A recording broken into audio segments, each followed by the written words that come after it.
You've finally gotten everything you've dreamed of, a beautiful marriage and a wonderful child to complete your family. You're celebrating your birthday and a financial win for your business when a night of joy turns into a horrific nightmare. This case occurred in an area of South Florida called Coral Gables. It's about 7 miles away from Miami. Being from South Florida myself, I've always been told that anyone living in Coral Gables is not just a millionaire, but a multi-millionaire. Coral Gables is an affluent part of South Florida. The neighborhoods have wide roads, beautiful trees lining them, manicured lawns. It's basically the Beverly Hills of South Florida. I mean, these are the kinds of yards where you would see sculptures in the bushes. All the roads are named after Spanish and Italian towns. The architecture is from the Mediterranean Revival. There are beautiful plazas, parks, and fountains all over the town. It's beautiful. It's also the home of the Biltmore Hotel, and if you haven't been to one of those, you're missing out. You really need to take a trip.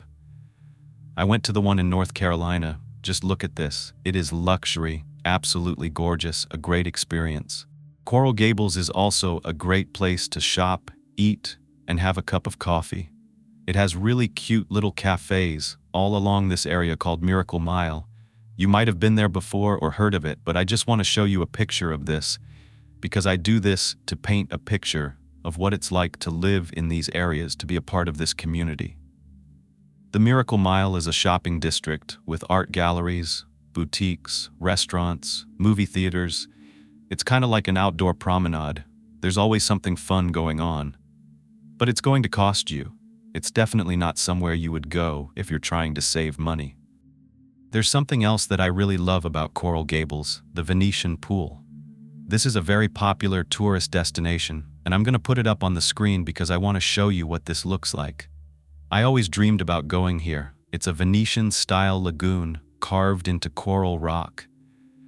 It's a really historic landmark with little caves, stone bridges, waterfalls. I just always thought it was really cool that the water looks green.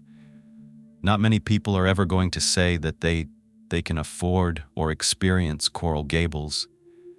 And the family we're going to be talking about lived here. Now that you have an idea of what it might be like to live in Coral Gables, let me introduce you to the family that did. The Sutton family. Susan Marie met John Sutton back in 1974 on a blind date. They were just smitten with one another. It was like love at first sight. Everything was moving really fast, and within just a year, Susan became Mrs. Sutton, and the pair had a very similar upbringing. John's father worked at Westinghouse Manufacturing Company, and John's family lived in a really nice suburb in Pittsburgh, Pennsylvania. He grew up living the American dream. They had a nice house with a really big backyard, a pool, and he felt like he never really wanted for anything. But he was determined to create the very same life for his future family as well.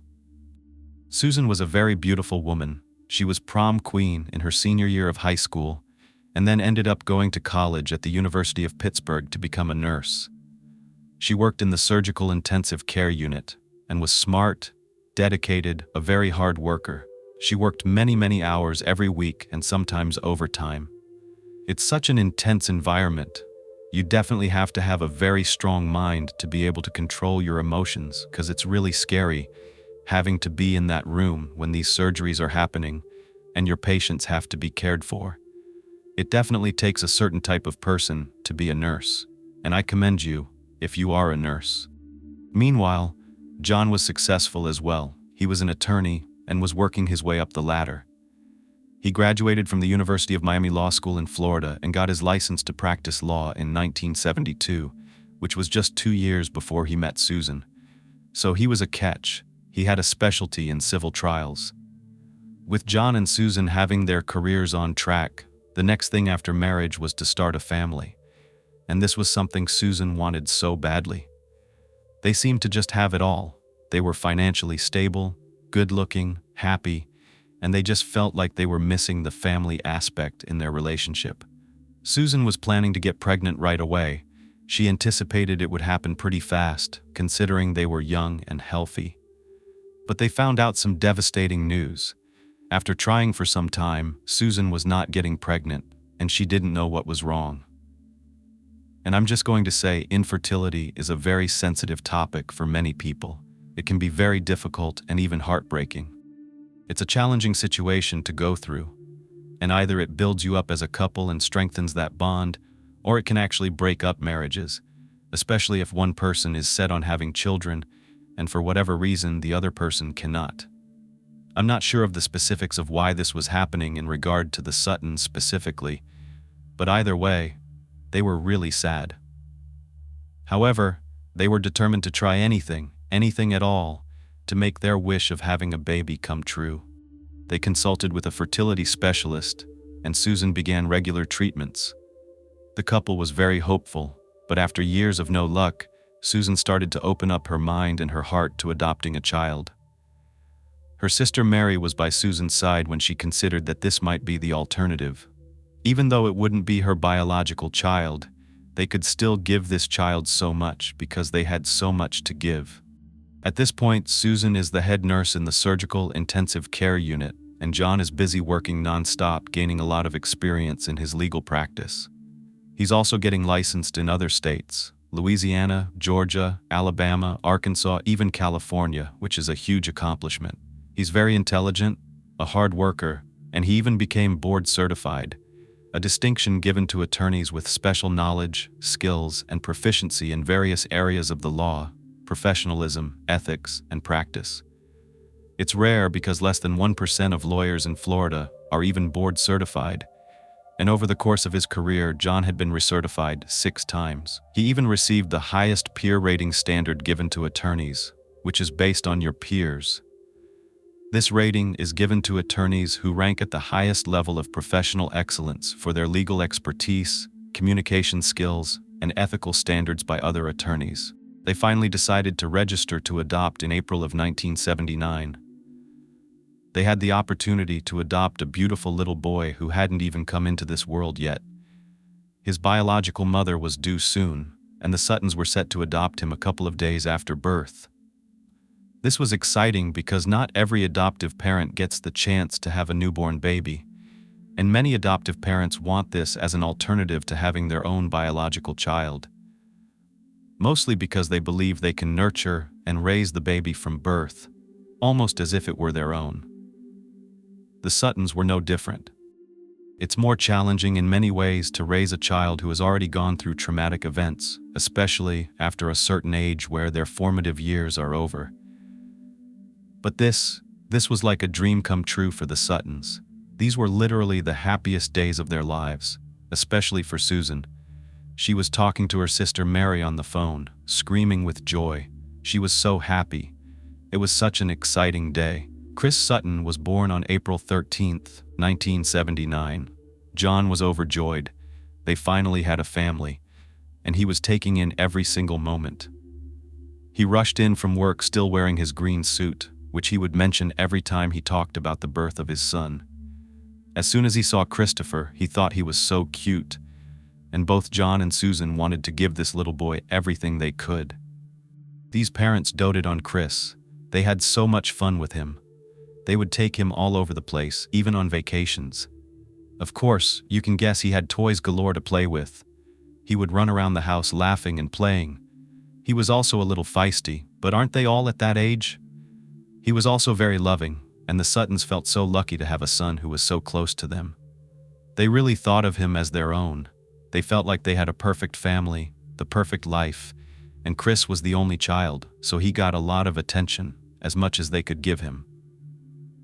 As a matter of fact, Susan quit her job so that she could stay home full-time and be with Chris. But a little over 6, almost 7 years later, they felt like they wanted to add something more to their family, someone. That's when they looked into adopting again. They wanted to give Chris a sister, and they probably wanted to have a girl because they experienced what it was like to have a boy. They had such a great experience that they thought they could give their love and support to yet another child. So they ended up adopting a beautiful little girl named Melissa. Now they finally felt like they had a complete family, a family of 4. Chris was good at being a big brother. He was really loving to Melissa, and they got along very well. They were close, and Melissa was always sweet, The family referred to her as a little angel, and Susan just thought that she was absolutely perfect. But there's something you should know about John and Susan. They're matter-of-fact kind of parents. They didn't want to hide from their children that they were adopted, so they ended up telling them.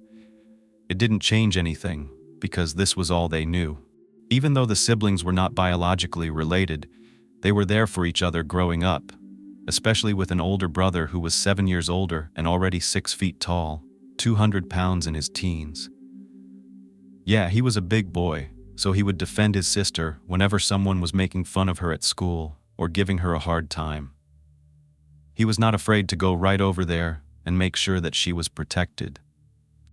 As you could have guessed, knowing what you know already about the Suttons, they give their children everything, every opportunity, anything they can, every necessity, anything they could have wanted and needed.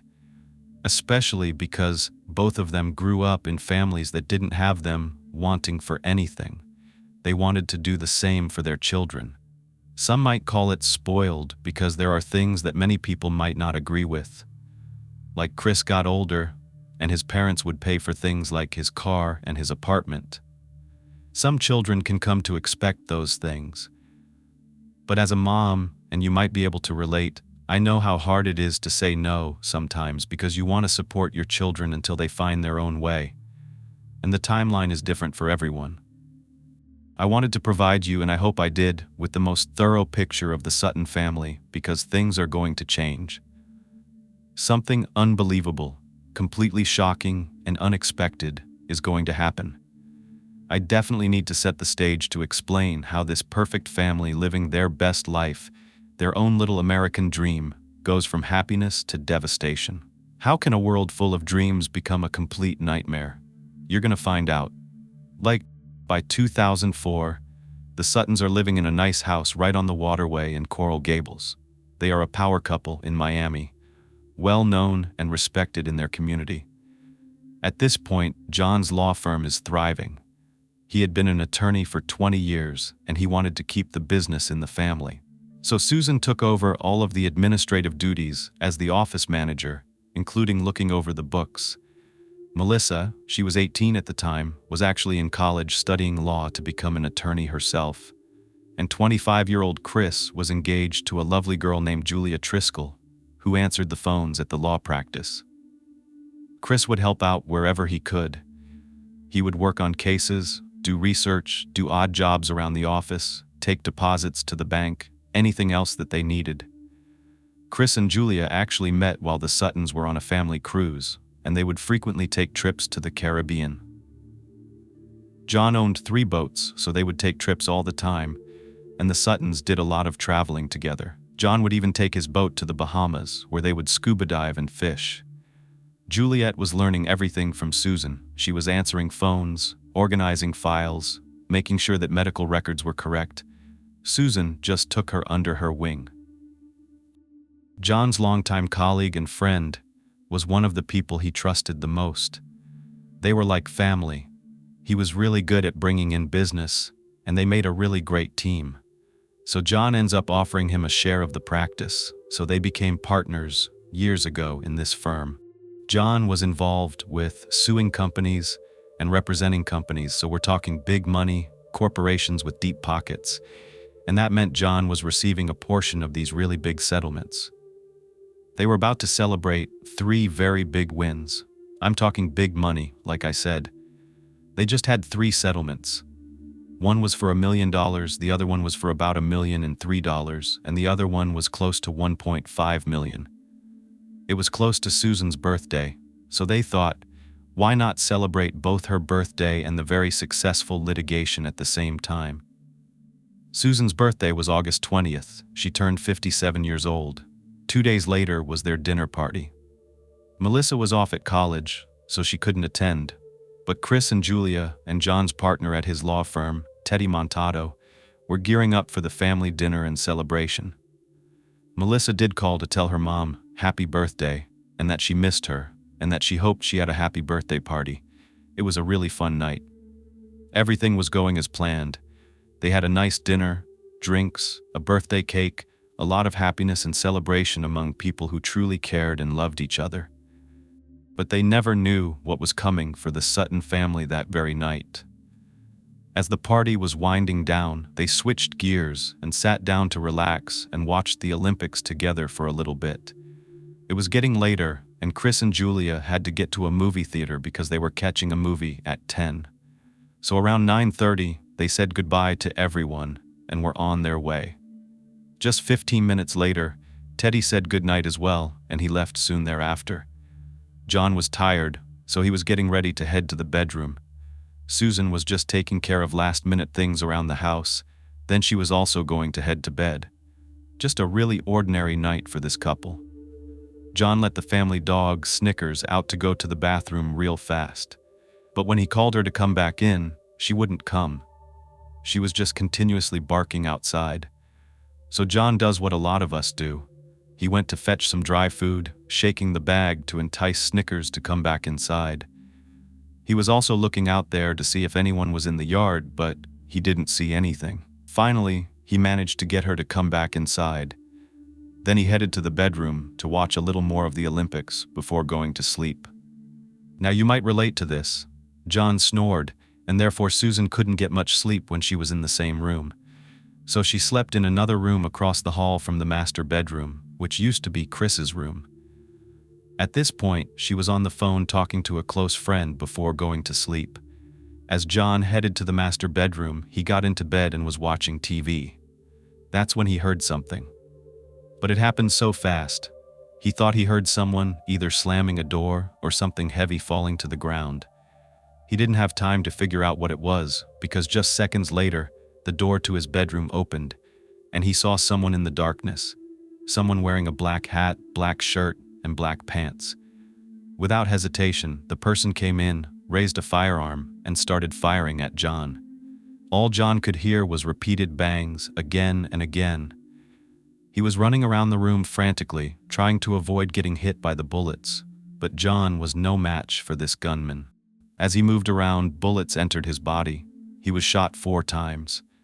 The room was an absolute disaster, from John trying to protect himself and bullets going through the shattered headboard and broken glass of the mirror.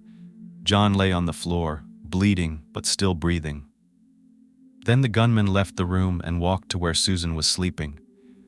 John lay there helplessly bleeding out, unable to do anything as he listened to more shots, one after the other. The gunman returned to John's room and emptied what was left in his gun with 2 shots to John's head. It was a very bloody crime scene. John's world turned to blackness, but surprisingly he was still alive. He was either unconscious or the shock of the wounds had overwhelmed him.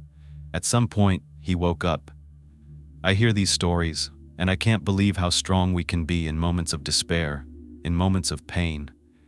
That last bit of adrenaline being used to attempt to save your life any way you can. And that's what John wanted to do. He didn't know where Susan was, if she had been hurt, or exactly what had just happened. But he knew somehow he had to get to a phone. He needed help, and he needed it fast. He could open his eyes, but he couldn't see. However, he knew the layout of his own home really well. So stumbling around in darkness, barely conscious at this point, he managed to get to the phone and call 911. This man was somehow able to walk out his front door to let the police inside. The police had told him he actually had to walk out the door, and I understand this is a safety precaution. But can you imagine? It must have been so difficult for him to get out of that house, especially because he was leaving Susan behind, and he didn't know if this person who did this was still inside. The authorities were waiting. There were police, fire trucks, ambulances all up and down the street. John was nearly dead, in critical condition. He was rushed to Miami's Jackson Memorial Hospital Trauma Center. When they looked at him, he had injuries everywhere, on his hands, arms, face. Blood was running from his head down his body. He got into the hospital and doctors rushed to try to save his life. They didn't think there was much they could do, but they were going to try. Police tried hard to get as much information from John, who did this, but he could barely give them much. He just kept saying, I don't know. Black hat, black shirt, black pants. He kept asking what happened to his wife and if she was still inside the house. The police decided to send the SWAT team in. They threw a flashbang inside the house to make sure it was clear, covering the entire perimeter in case the killer came out. They were also looking for clues as to how an intruder entered the home. The patio door leading to the pool was open, and they think that's how the intruder got in. It was a sliding glass door, especially since it appeared to be pried open a bit, but they didn't know if it was already kind of scratched up like that for years, or whether it just happened. Meanwhile, other officers are heading down a very long hallway toward the bedrooms. They're going room by room, making sure they're all clear. It's a pretty big house. You have to go down this long hallway to get to the portion where the rooms are. As the officers made their way down this hall, they saw shell casings, broken glass, and blood. They still hadn't found Susan, but they were about to. At the same time, John was in the hospital. They were reading his last rites. Officers finally opened the door and walked into the bedroom where Susan was supposed to be, but they didn't see anyone. What they saw were dressers and bureaus with all kinds of belongings on them: wallets, money, rings, inexpensive jewelry. Nothing was taken. Everything seemed to still be in its place, so they took note of that. They were wondering, was this a home invasion? What exactly happened, and where is Susan? They got closer to the bed, which was covered with blankets. They noticed there were bullet holes in those blankets. They knew what they had to do. They had to take those blankets off and find out what was underneath. It was heartbreaking, shocking. As they removed the blankets, they found Susan, with the blankets clutched in her hands as though she'd pulled them over her head to try to hide or block the bullets. But we know you can't, and they hit her anyway. She was lying on her back with a bloody phone beside her. It looked as though she dropped it when she was trying to pull the covers over her head. Preliminarily, they examined her. They noticed she had a wound on the lower part of her face. I don't know if I can even say this here, but one of her eyes wasn't in its proper position, and there were things coming out of the socket. There was a wound on her forearm with the bone showing, and more wounds on her torso. It was devastating. They didn't know who could have done this. In a neighborhood like this, in a community like this, there were hardly any violent crimes. Why would this family be targeted? Because that's what it looked like. It looked targeted. It didn't look like a robbery. Nothing in the house was disheveled or missing. Expensive rings were still there, like I said. It just looked like someone came in with the intention to kill the Suttons, and that's it. Susan's body was transported to the coroner's office for an autopsy. But something else was going on. John was in emergency surgery, and after examining him, doctors found he had 6 wounds. 2 to his head, 1 from his right temple that went through his lower jaw. He also had the tip of one of his fingers shot off, his ring finger, and 1 bullet went through his right thumb. The last one went somewhere into his rib cage. When police got the call and saw the scene, without knowing John's condition, they initially thought this could be a situation where John planned to hurt Susan and then turned the gun on himself, but it went wrong. That was why he was sleeping in another room. He went in, took care of her, and then shot himself. However, he's a lawyer, and perhaps he wanted it to look like someone else came in and did this, so he planned on hurting himself to make it look like someone else. But then they found out about his injuries that didn't match the theory, especially because of his defensive wounds. It was bad. The morning after her parents had been shot, Melissa had no idea. It was her first day of college. She was beginning her classes as her dad was clinging to life and her mother was deceased. What's actually pretty shocking is a friend called her to send condolences, and she's like, "What?" The first thing that went through her head was that her father might have had a heart attack. But of course, she was shocked to find out exactly what was going on. At this point, I think she knew very little about what actually happened, just that both of her parents had been shot. So she's frantically calling everyone she can think of. She even calls her mom's friends. Finally, she calls Teddy. He doesn't answer the first time, and when she calls her brother Chris, he doesn't answer either.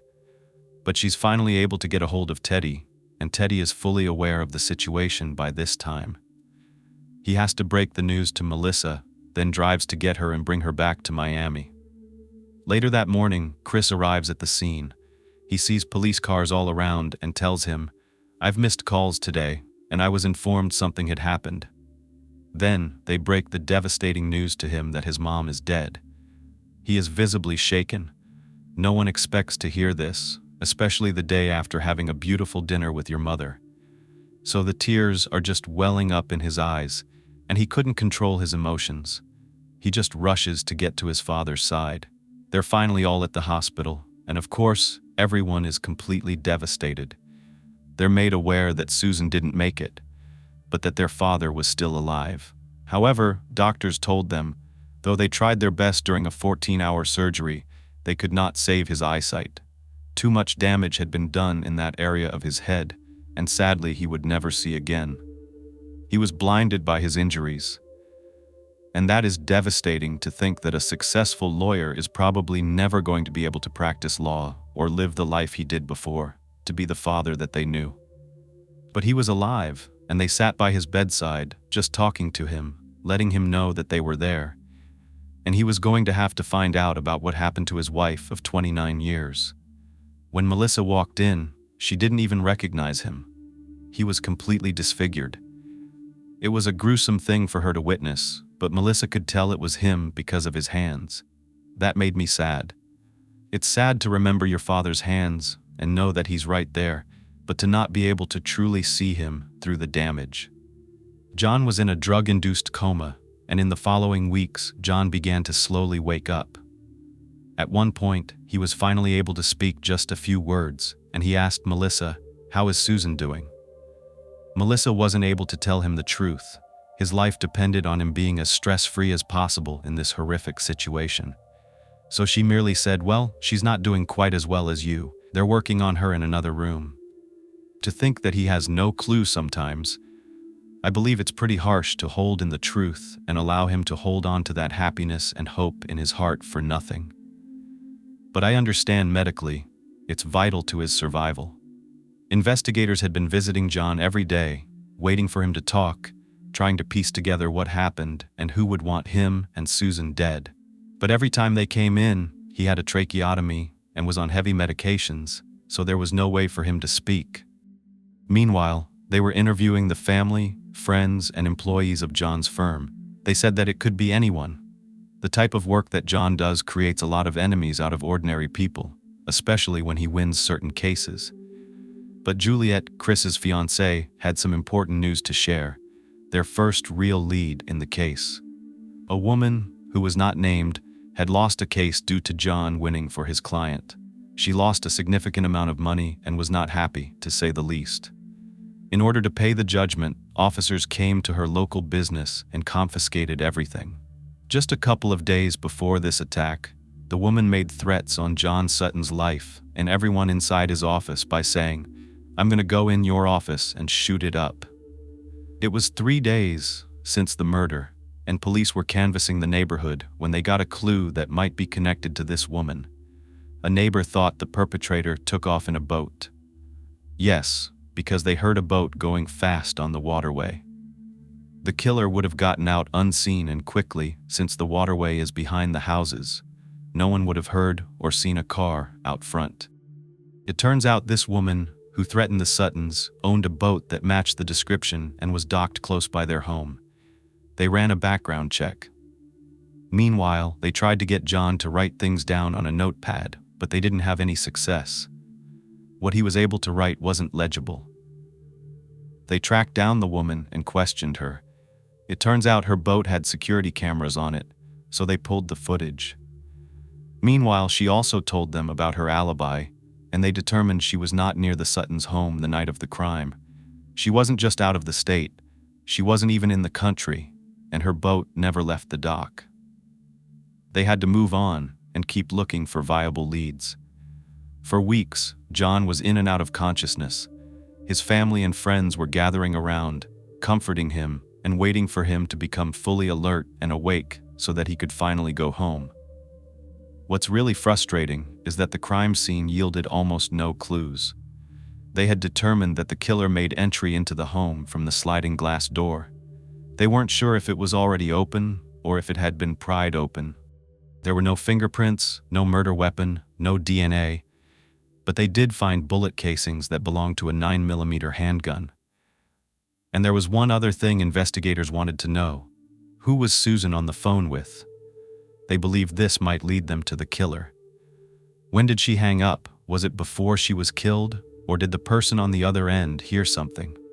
Well, they were about to find out because they didn't need to look very far.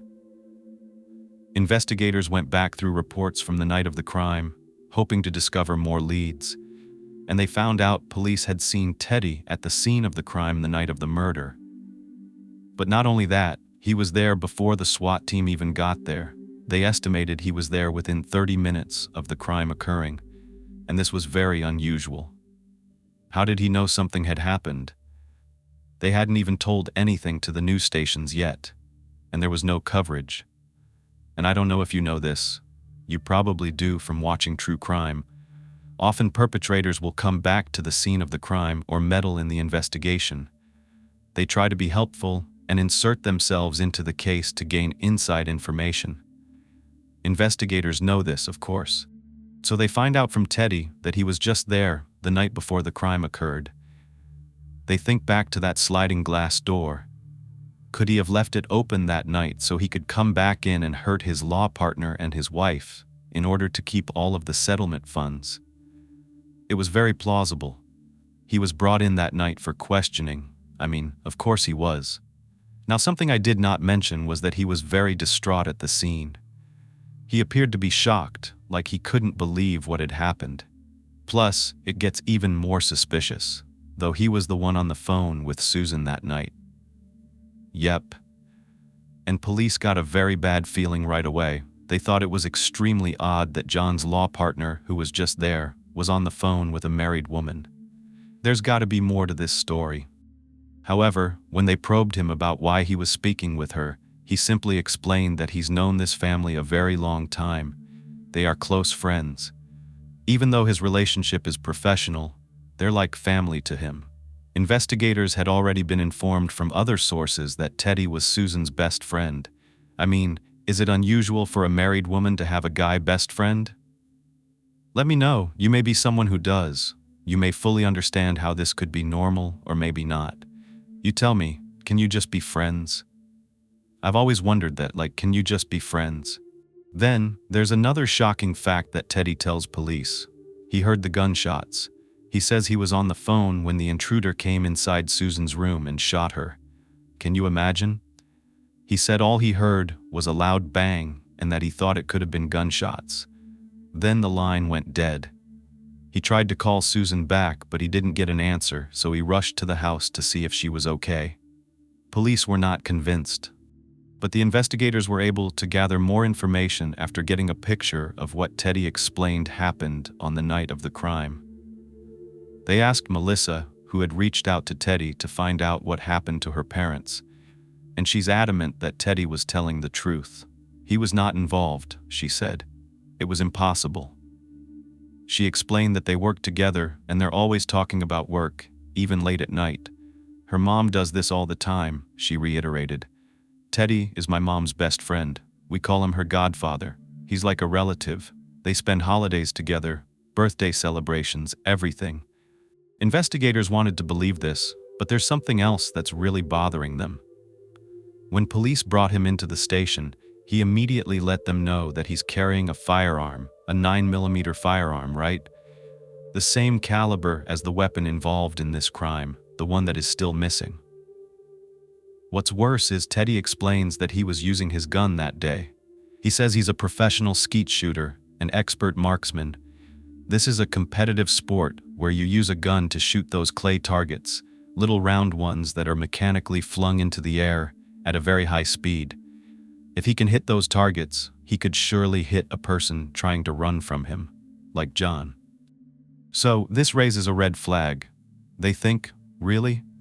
Is he trying to explain away gunshot residue that may be found on his hands or on his clothing or his body? It's looking bad for Teddy, despite supposedly being Susan's best friend. As they say, you keep your friends close and your enemies closer. Teddy has a motive, money, the means, and the opportunity being close to the family. They can tell there's something up with him, and they are determined to find out what. So they ask him to take a polygraph test, and he agrees. At this time, they take his gun and send it in for testing to see if the casings at the scene match. But Teddy's polygraph proves he's lying. He fails a portion related to his relationship with Susan, and that's when he admits what police already suspected: they were more than friends. So, what's going on here? This is getting deeper and deeper. They are trying to come up with a new theory. Did he have a reason to hurt Susan? Was she going to tell John about their affair? Would that have caused a rift in John and Teddy's professional relationship, and maybe he would lose the practice? Money can be more powerful than love or sex. So they press him, and he finally admits to the affair. But he says John had no idea. However, he does have an alibi. They run his phone records, and he was at home when he called Susan on the phone. So the records match. He couldn't have been in two places at once, could he? Plus, the casings do not match the one from the murder weapon, so they finally tell him that Susan is dead.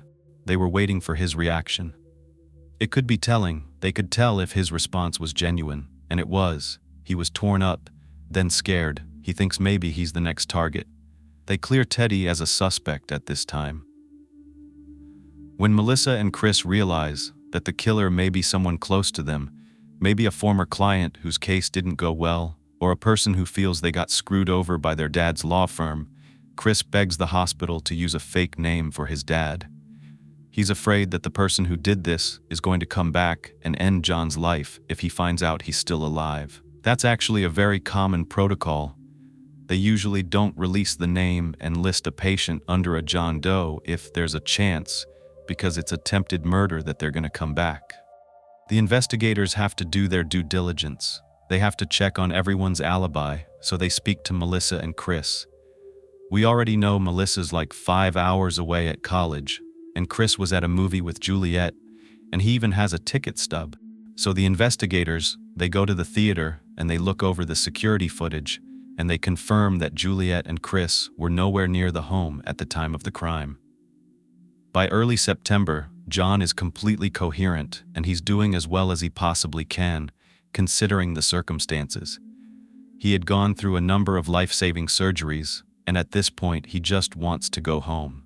John recalls a week after his arrival when he's finally able to speak, and he was coherent enough to listen to the doctors at the hospital give him the devastating news that he would never see again, and that there's nothing they can do.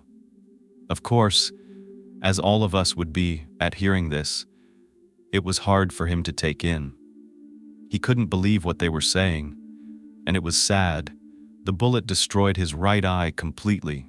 He lost that one, and the other bullet severed his optic nerve in his left eye, so even though it's still physically there, it doesn't work. However, it's almost a miracle that this man survived. Doctors said if the bullet would have been just an inch to the left or the right or down or up, he would have been dead. Then they give him even more devastating news. They informed him that Susan didn't make it. He broke down. This is his wife, his partner of almost 30 years, and he couldn't help but talk about and think about what an amazing person she was. A great mother, a dedicated nurse. He talked about how intelligent she was, her confidence, how he was so proud of her for being who she was. She was the type of person that took up violin lessons at 40 years old, always trying something new and trying to better herself. And surely thereafter, they drop another truth bomb on him. Susan was having an affair with Teddy. It was like he was literally living his worst nightmare. He was heartbroken, especially thinking that Teddy was the last person to speak to her. John is mature enough to not let things that are out of his control get to him. He can't go back in time. He just has to move forward one foot in front of the other. He's got to reclaim his life. The first step is getting out of the hospital. Even though the doctors don't think he's ready, he insists he's not staying another day. It had been 3 months, and he just wants to be released. He wants to be somewhere he feels safe and comfortable with his family. So, Chris and Juliette step in to help. It was too hard for him to go back home to where this violent crime took place. Instead, he recuperates at Chris's Coral Gables townhouse that was nearby. After all, it was a home that John owned, and he was letting Chris and Juliette live there. Now, Chris could give back to his father by being there for him in this time of need. A full-time nurse cared for John during the daytime hours, and Chris and Juliette would help him run errands and drive him around to his doctor's appointments. All the while, John is trying hard to replay that night in his head, trying to remember anything he could, even as hard as it was to relive that horrific night. He knows he at least has to try, and he remembers the gunman, not saying a word. He recalls a hat, a black visor being pulled down in front of his eyes, covering his face. He couldn't even make out the color of the person's skin. Everything looked dark, black, unidentifiable. He's thinking and thinking and thinking about who could be responsible for this. He just can't think of anything specific that he would have done to anyone who would want to get revenge. Months go by, it's Christmas time, and there still has not been an arrest. But there is some good news. John's working again. Yes, this man is resilient as hell. He is back at work, doing his court hearings and everything.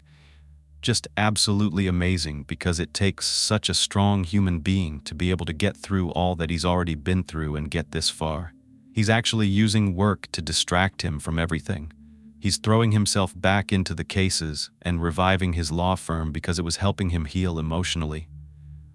It was probably easier and felt better than walking around thinking, how could this have happened to me? And staying suspended in a place of hopelessness and pity. But things are not all rainbows and butterflies, not at all. Really weird things start to happen to John. Melissa witnessed one of them. She's back home from college, she's on holiday break, and she's driving his car to take him to a doctor's appointment. All of a sudden, she feels like she's losing control of the car, but then it seems like it's okay. So they made it to the doctor's office, and then they're on their way to lunch in South Beach. And get this, they pull up to the valet, and the valet informs Melissa that the front left tire is literally falling off the vehicle. This is too much, all the lug nuts are gone. Someone deliberately tried to make this car get into an accident, and that is terrifying. By this time, John's home had been cleaned, the carpets had been taken out, replaced, everything's back to normal. I mean, of course, the memories and the nightmares are still there, but there's something to be said about being at home. It's comforting. It's full of a lot of good memories too. But it's not all good, because the alarm system starts going off at all hours of the day and night for no reason. And I can only imagine the fear that goes through someone's mind like this man. He's blind, he's alone, and jolted by this loud noise. So, he calls the repair service and they send someone over to fix it, and it turns out the wires are being cut. When they get fixed, a day goes by, the alarm's going off again and again and again, and the wires are cut. It's apparent someone wants John either dead or at the very least scared out of his mind. If you think this is bad, there is a lot more to come. By this time, investigators had interviewed every person who had lost a case to John's law firm, and all of them had alibis. Sure, he had death threats over the course of the last 20 years, but they found nothing that would suggest any of those people had done this. They have nothing but piles and piles of paperwork, consisting of interviews, crime scene photos, potential suspects, polygraph results. It's all they have to go on. So they pore over it again and again. They're about to get a big break in the case, and they don't even have to do anything. The clue is going to come right to them, in the form of an arrest. 8 months after the murder, police arrest a man named Garrett Kopp for an unrelated crime, an altercation at an apartment complex 30 miles away from the Suttons' home. But when they're investigating, they find a gun. When they run the gun through ballistics, they get a hit, and it's the missing murder weapon. Call it luck or something, but this is huge. The bullets match the ones found at the crime scene and everything. So they think, okay, we've got our man. There must be so much adrenaline rushing through these investigators' bodies. I can't imagine that feeling. But who is Garrett? Why would he want to hurt the Suttons? They questioned Garrett about the gun, and he says he bought it off someone on the streets, which happens all the time. Just because you're in possession of something doesn't mean that you were the one who used it 8 months ago to commit a crime. However, it turns out, they find out he's doing some handyman work. And guess who he's doing it for? Chris Sutton. He was hired by Chris to do odd jobs around the house and the law firm. Before the murder, he had been the one to pull out all the bloody carpets from the Suttons' home and install new ones. Garrett had no direction in life. He didn't have a real job, but Chris must have seen some good in him because he would help this man wherever he could. They really want to dig in and fast. They need to know everything about Garrett Kopp and the connection between Chris, Garrett, and the Suttons. Will they find out that Chris was the one that posted bail for Garrett to be released? Now they have questions. Chris is interviewed about Garrett, and he says, "I've known Garrett since I was 20 years old, and Garrett was only 15 at the time. We met at an apartment complex that me and my fiancée Juliette moved into in Miami. When Susan was looking for someone to redo the drywall in the kitchen, Chris recommended that he and Garrett take on the job because they both needed extra cash. This was years ago." So they ask how well Garrett knew his mother and father. Chris lets them know that he had always been a friend since they met. He was close, he was at the house a lot, he knew the family well. He wasn't close to the family, but he was close to Chris as a friend. Investigators realize Garrett would have known the layout of the house. He could possibly come and go whenever Chris was around. Perhaps he had a reason to take the Suttons' lives. Maybe he was jealous of what they had. Maybe being around this picture-perfect family had worn on him over the years, and with these recent settlements, it could have been his breaking point. The best time to somehow get his hands on that cash. They have more questions, one of which is who helped him. They turn their attention to Christopher. They have to. He had access to his family's home. He knew Garrett. He helped Garrett by bailing him out of jail. Why is he so seemingly indebted to Garrett? They dig back through piles and piles of records, and they pull out Chris's phone records. And man, do they find something compelling, something that points to Chris being a little too connected to Garrett. Something that definitely didn't sit well with investigators. You'll probably understand why there are 300 calls between Garrett and Chris in a 1-month period. That's a lot. Why not only that, on the day of the murder, there were 13 phone calls between Garrett and Christopher. Okay, that's not too bad. I mean, if they're friends, some of us talk to our friends a lot. I know I do. I can probably count 50 to 100 text messages a day. But it's suspicious enough for investigators to go deeper. Garrett called Chris an hour after the shooting, almost the exact moment that the movie was over. Why? They go back to the security footage from the night at the AMC theater in the parking lot. And sure enough, they actually see Chris answering his cell phone. He just gets right on his phone. There's nothing to implicate Chris, and they can't prove that he knew anything about what happened. Garrett could have done this to cover his own butt, and he could have been acting like this was some sort of alibi. Maybe he had been calling Chris so much to try to get the perfect opportunity to get inside his parents' home. They just don't know, but they need to find out. There was one red flag when talking to Chris when he got to the crime scene. Now they're thinking of it. It's like adding up to them. The police notified him that his mother was deceased and that his father is in critical condition. Well, after hearing the news, he sounded almost too eager to let police know he was at a movie. He offers them the ticket stub, like, "Look, I was at a movie. It was kind of premature. These are your parents. There's police and SWAT teams surrounding your home, and you're talking about offering a ticket stub." He wasn't even asked for it. They had no reason to assume anything at this point. Maybe it was nothing. Maybe he was just trying to be helpful, but they're convinced that something doesn't add up. They've heard from Chris, and now it's time to hear about Chris from people that know him the best, his family and friends. More than a few people who knew Chris growing up said that investigators were on the right track, and that surprised him. But then again, not really. They knew something more was going on here. What they found out throughout this investigation opened up so many doors to things you just wouldn't imagine were happening behind the closed doors of the Suttons' home as they lived this idyllic life. We've heard about how much the Suttons wanted a child, how thrilled they were to get to adopt Chris, how in love they were with this little boy. But that was then. Investigators find out Chris was no angel. By the time he was 13, his behavior completely changed. Why do you think that happens to teens? Because my daughter is turning 11, and it worries me. Is it hormones? I don't know. But in Chris's case, he started doing poorly in school. He wouldn't do his work in class, he wouldn't do his homework, he just wouldn't seem to pay attention, or maybe he didn't care. His parents chalked it up to him going through a phase. He would even say, "I'm in my goth rocker phase." The Suttons tried to be supportive parents and just let it go, like many other parents do. They think, "This too shall pass." But it didn't. It only got worse as time went on. More and more behavioral issues emerged, and criminal offenses. He was just past 13 when he was picked up for vandalism. He kept getting expelled from every school the Suttons moved him to. He just had so much anger and aggression. He would come home and kick and punch holes into the walls of their home. He would destroy things. He even attacked Susan on multiple occasions. One time, he chased her around the house, telling her he was going to kill her. He pushed her up against the wall and choked her. Luckily, he let her go. But this was extreme. This was not normal behavior.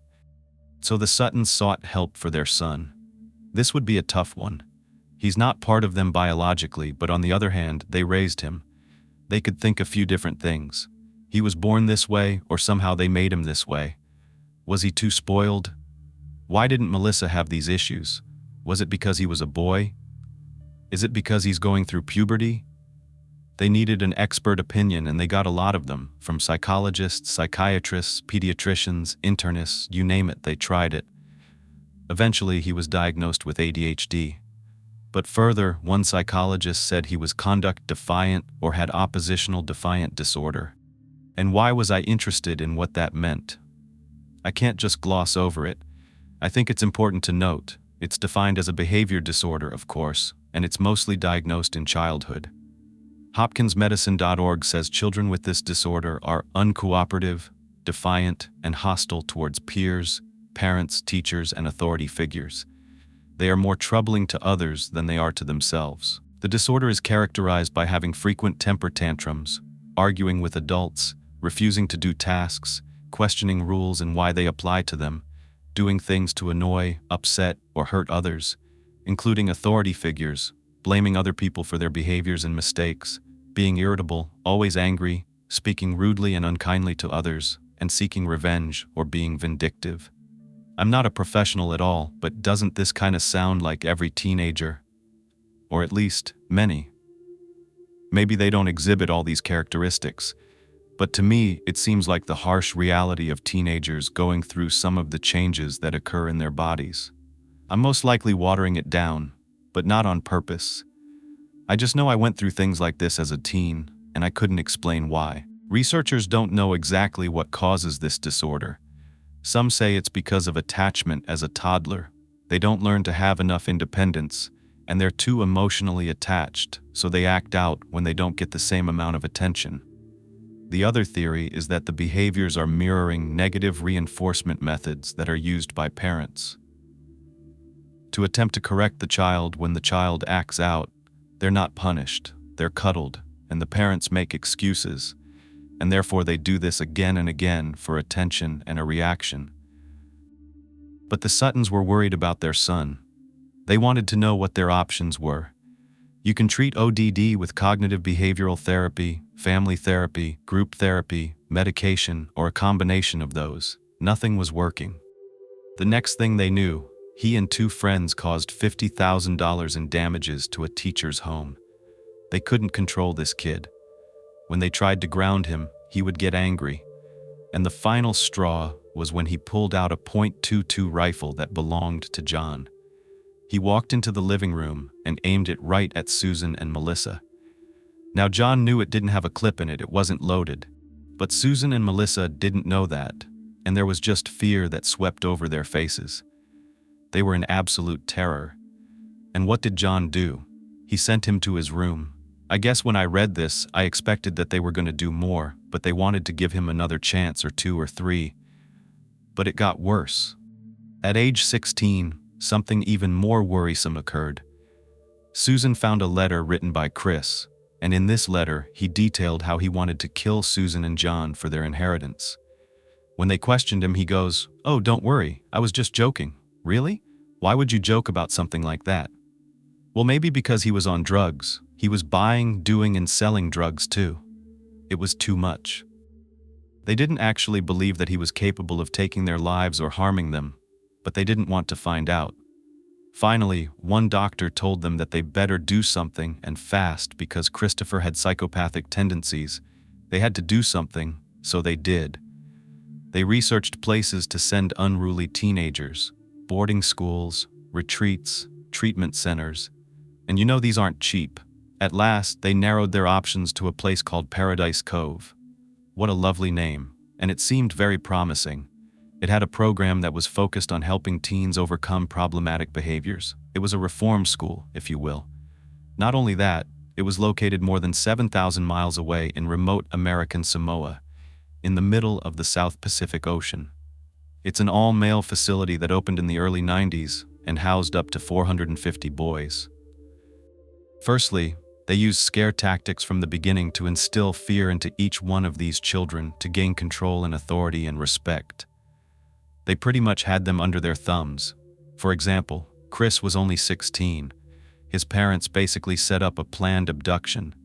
And John, being an attorney, literally got a restraining order against Christopher, a 16-year-old, followed by a court order to have his son removed in the middle of the night on a Friday by these huge guys who basically came into his room, picked him up, dragged him out to a vehicle, all the while he's wrestling them on the lawn. They gained control and took him away from his home. Then they put him on a plane and flew him to this faraway island. Can you even imagine? I get it. It's all about tough love, and that's what the Suttons thought. They imagined that it was this beautiful island paradise, just as the name suggests. A place where Chris could take in the beauty and the simplicity and learn not to take anything for granted. And when he came back, he would be a changed person. His parents even visited it before making their decision. It was so remote, and it was so rare the parents even got a chance to see it before sending their boys away. To the Suttons, it was beautiful. They were promised progress reports every week and that their son would be in a quality academic program and would thrive. It wasn't cheap. It was between $35,000 and $45,000 a year. But it seemed worth it to them. They were convinced of it. If only this place truly was a paradise. But it wasn't. Look, it's supposed to be tough, like a military-style boot camp, but the people involved in running this place were not good people. They were in positions where they could take advantage of their power, and I mean take advantage with physical harm towards these young boys, an extreme. Chris was hogtied and beaten. He did not get to speak to his parents, and when they were finally allowed to come visit, it was a year after he had been there. He seemed better to them. They said he gained all this muscle, he toned up, he seemed happy to see his family. But he tried to tell them about the things that were going on. I don't know if they just didn't believe him, thinking that he was being manipulative and was just trying to come home. But they had already agreed that he couldn't come home until he finished the program. He was 17 at the time, and he just imagined by 18 he'd be able to leave. So one more year at this hellhole. You guys don't dislike me for some reason, because even though my wishes have to be here, I don't care. They don't come true when we were there. He was having a great time playing volleyball and swimming in the ocean and so on. So the stories of it being torture were, I think, greatly exaggerated. He wanted to come back, I believe, to Miami and play. There were numerous reports that were coming out about this place at the time. Reports of physical harm, lawsuits, boys that have come forward claiming that if you didn't follow every single rule correctly, you would be severely punished and put into solitary confinement. It was terrifying. He is completely confused. He has no idea who these people are, where he's going, why they're there. Let me know your honest opinion. I can see both sides, and I try not to be too harsh on parents sometimes, because sometimes they feel they have no choice. They truly do it out of love. But on the other hand, I personally don't know if I could do this myself. So I want to know your thoughts. Maybe you have had an unruly teenager, and maybe you did send them away. My boyfriend's parents did. They sent him away to an all-boys military school. I know it happens. Look at these living conditions. They sleep on a straw mat that's probably about 1.5 inches thick, and a number of boys are in the same room. There's a strict rule, like no talking at bedtime, And the meals, the idea is with all the time spent on these activities, they won't have time to stop and think about doing bad things. Plus, they're punished if they do. As they say, idle hands are the devil's playground, meaning if you don't have anything to do, it's likely you're going to get in trouble. But what's not okay is the boys having to not only ask permission to use their restroom, but someone has to watch them go. There are also levels to this program. You see these little skirts that they're wearing? The color garment signifies what level you're in. They have to complete 6 levels to graduate from the program, and they gain seniority and more privileges as they move up, which sounds fine to me. Here are some of the categories that they either need to master or learn not to do things like not disrespecting the staff, not being late, no horseplay, no inappropriate comments, and a lot more. When they stay in line and pass to the higher levels, they're able to call home. And listen to this. One teen said he waited 7 months to be able to talk to his parents. When was the last time you talked to your parents? Last month. But I waited 7 months before I earned the privilege. And get this, for as much as parents are paying, there's no formal instruction when it comes to education. These boys are learning at their own pace, and they're responsible to teach themselves the material. There's no certified teachers, just people that are there to assist them if they need. Education is definitely not the #1 priority at Paradise Cove. I don't know what is. It's pretty controversial when how this money that they bring in is being used, and clearly not for the facilities, the food, the clothing. So what's it for? The owner gets nervous when 48 Hours asks him. His answer is, it's expensive to run a business. I can get into a long spill here, but boy, it's expensive to run a business. I'm almost done here, but it was really important for me to go into this much detail about this program because Christopher was a product of this. The torture is important to hear about from boys that went through it. First, the isolation box. They are in here alone, as somewhat of a timeout, and they can be in this box by themselves for days. Various skin rashes and inflammations are a common sight. Scabies, ringworm, lice, you get boils. We haven't found that to be a big alarming issue. The owner denies many of these allegations, but they're true. There have been major lawsuits and investigations, and eventually Paradise Cove was closed by the Samoan government. There were all kinds of things, a number of hospitalizations, food poisoning, and that's what prompted the investigation to begin with. Let me take you back to what happened to Chris. He spent 2.5 years at Paradise Cove. When he arrived, they tied him up with duct tape. They took him up to a mountain, and they left him hog-tied and unable to move. He thought he was going to get out of this place at 18. Like I mentioned, no. His father, being a lawyer, had a judge sign an order that even if he turned 18 and could legally make his own decisions, because he was an adult, he had to complete the entire course before he was allowed to leave. Finally, a day after his 19th birthday, he was allowed to return home. And once back in the normal swing and routine of things, the Suttons felt that he was doing much better. He graduated from high school, and as kind of a treat, the whole family went on a cruise together to the British Isles. That's where he met Juliette. She was from Boston, a lovely girl, 17, and Chris was 19. The Suttons were hoping that she could keep Chris in line. A year later, they get the couple a place to live in Miami while Chris attends college and Juliette begins working at the law firm. Susan was like a mother to Juliette. She taught her things like how to dress, what type of makeup to wear, that sort of thing. And John was also very supportive and kind. It was like she was part of the Sutton family, so it was devastating for her to learn about what happened to them. So what does all this have to do with the murder of Susan and the attempted murder of John? Chris was a troubled teen. He was sent away to this awful program, but that was years ago. It doesn't make him a murderer, or does it? Well, remember, friends of the family and even Susan's own sister Mary told investigators they need to look into Chris. Not to mention, his bestie is in possession of the literal murder weapon. Well, as Chris started getting back into the groove with his family, things were okay for a while. But he wasn't exactly a changed person. Some people don't fully change, they learn to adapt.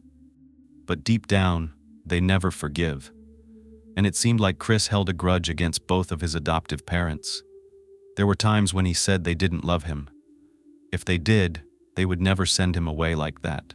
But when the investigators asked John if he thought that his son could do this, he said no, he didn't believe it. Now Chris was around him all the time helping him. John's blind. They thought there may be cause for concern, especially with the odd occurrences, but they needed more proof, more connections. They did more research into what Chris had been like after Paradise Cove. Well, he was still angry. He would get into fights with Susan all the time about money. He was still doing drugs, and as a matter of fact, his good old friend Garrett would be over, doing them with him. They even sold drugs together as well. So investigators tracked down some former Paradise Cove residents, and they told them that Chris was definitely pissed off at his parents for sending him there. But even more, he said that they're going to pay with their lives for what they did to him. But that's when he was a teenager.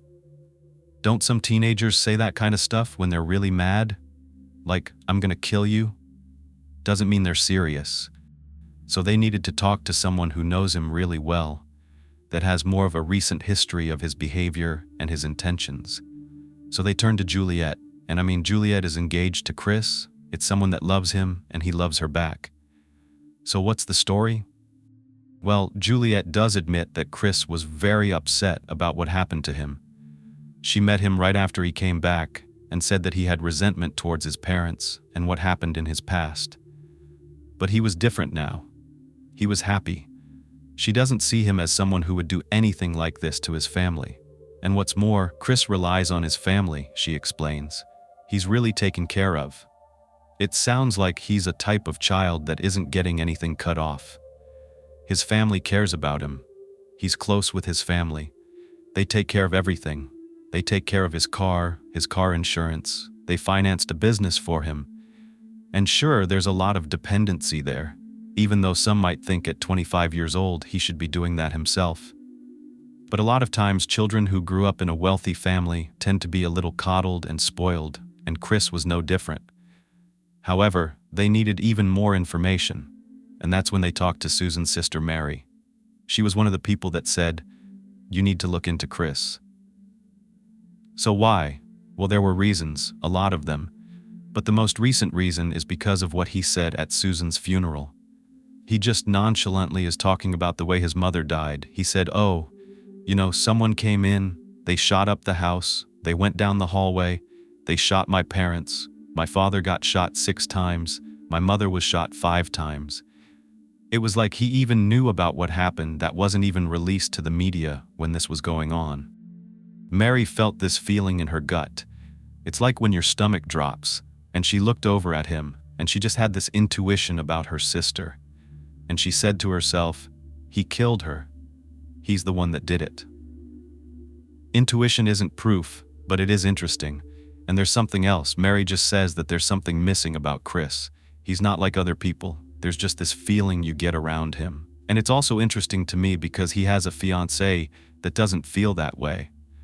But maybe he treats her differently because, we know there are a lot of serial killers that are married with children. They didn't kill their wives while they're out there doing these criminal acts.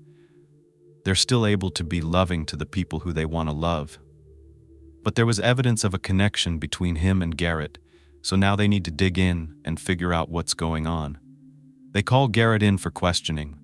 He was arrested for the murder of Susan and the attempted murder of John Sutton. He's brought in and goes through a grueling interrogation. He just denies everything over and over again. "It wasn't my gun, I didn't do it, I don't know who these people are." But they knew better. They were about to get even more information that Garrett was the one who did this. It was March of 2005 at the time, and they went to interview Garrett's ex-girlfriend. They were living together, and the night of the murder, she said he came home and burned his clothing. When she asked him about it, he admitted that he was involved in a murder and was at the house at the time of the shooting. So does this mean Chris was also at the house? Remember, he took the call outside of the movie theater and spoke to Garrett for a few minutes. So no, he couldn't have been, right? Could Garrett have been calling him to let him know the deed is done? That's what investigators think. Now they have a lot of evidence against Garrett, and they approach him with said evidence. He finally cracks. He admits he was selling drugs, doing drugs with Chris, and also admits to being involved in a lot of different illegal schemes to steal and make money. Then he turns on his friend. A lot of times we see this. It's a race to see who can get to the cops first, because that means they're probably going to get a better deal. They're going to get some plea deal for testifying against the other person. He says there's a conspiracy. He told police that Chris conspired with him to kill his parents. And then he starts admitting everything. At first, he tells them that Chris threatened him, and he was terrified of Chris, and he thinks Chris was going to kill his family, so he had no other choice but to do what Chris said. But after more and more questions were posed, Garrett changes his story. He says Chris actually offered to give him money, $100,000 to be exact, because he thought from what Chris said, Chris was going to get a life insurance policy for the death of both of his parents, thinking that both of them were going to die. He said that Chris just wanted it all. He could never get enough, and he wanted to punish his parents for what they did to him. Well, they're about to drop a bombshell on John. They go to him and tell him, "We've got good news and we've got bad news. The good news is we know who the shooter is. The bad news is your son is implicated in this crime." The feeling that John must have felt. He said he didn't think Chris had anything to do with this. But this is a man who saw his son holding a .22 rifle to his wife and daughter, and merely told him to go to his room. He didn't trust his son, even when he came back and had him doing jobs around the law firm. He wouldn't give him a key to the law firm or the key to their home. It's not as though John was in denial. They told him that the man who shot them was Garrett. He wasn't actually surprised. He never had a very good impression of Garrett. But you're still shocked. You're shocked about all of this, all the way around, that this could even happen to your family. And then it's your own son, someone you gave everything to. They have a lot of questions for Garrett. They want to know exactly what happened. The first thing he says is that he can draw them a map of exactly where his route was to the bedroom, where he was standing when he pulled the trigger. Meanwhile, they're still investigating Juliette, and she's starting to break more and more. It comes out that she's always thought Chris might have had something to do with it. Before, she said she didn't, and now she says she does, even though his anger had subsided towards his parents. She knew about that journal entry and how he wrote about the way he would kill his parents and make them pay for what they had done. On March 26, 2005, a warrant was issued for Chris's arrest, but they couldn't find him. A while later, they get a call. It's from some guy, and he says he read that Chris was wanted for murder, and there's a man who looks like him that's trying to buy his truck in cash. The investigators trace the phone call, and it comes up to a gas station. The caller tells police he thinks this guy is trying to get the truck to get out of town. Well, the Miami-Dade police team goes to the gas station and surrounds it. They see Chris. He's one of those people that thinks that he's way smarter than everybody else, and he's not going to get caught. He never thought this was going to happen. He was arrogant. But he throws his hands up because there's nothing he can do. One of the cops heard him say, "I'm screwed." That was all he had to say. They had Juliette back in the interrogation room, trying to persuade her for more information. They pressed and said, "Listen, Susan was like your mom. She was a mother to you. She treated you right. And you're just going to let this happen. You're not going to give us more information." That's when she cracked. She just started bawling. She had been in that room for 13 hours. She said, "Okay." Chris said that he was going to do this for years now, for 6 years, she said. He talked about doing this, but she truly didn't think he would. She knew he was furious at his parents. He wanted more and more money, and he felt like they owed it to him for what happened at Paradise Cove. She also admitted that Garrett was Chris's little dupe, and he would do anything that Chris asked. Chris had a very good defense attorney, Bruce Fleiker. He was a very well-known defense lawyer in Miami. He represented a lot of murderers. He wanted to discredit the witnesses, the statements made by Chris's fiancée, statements made from Garrett. And it's true, most of the evidence is from Garrett, the one who pulled the trigger. So, is the jury really going to believe, whether adopted or not, that a son was behind this?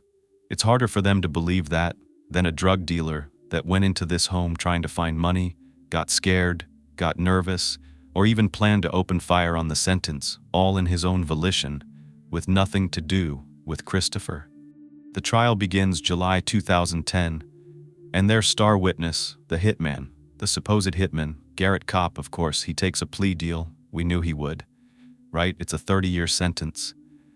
I found footage from this trial, and I want to play a few clips.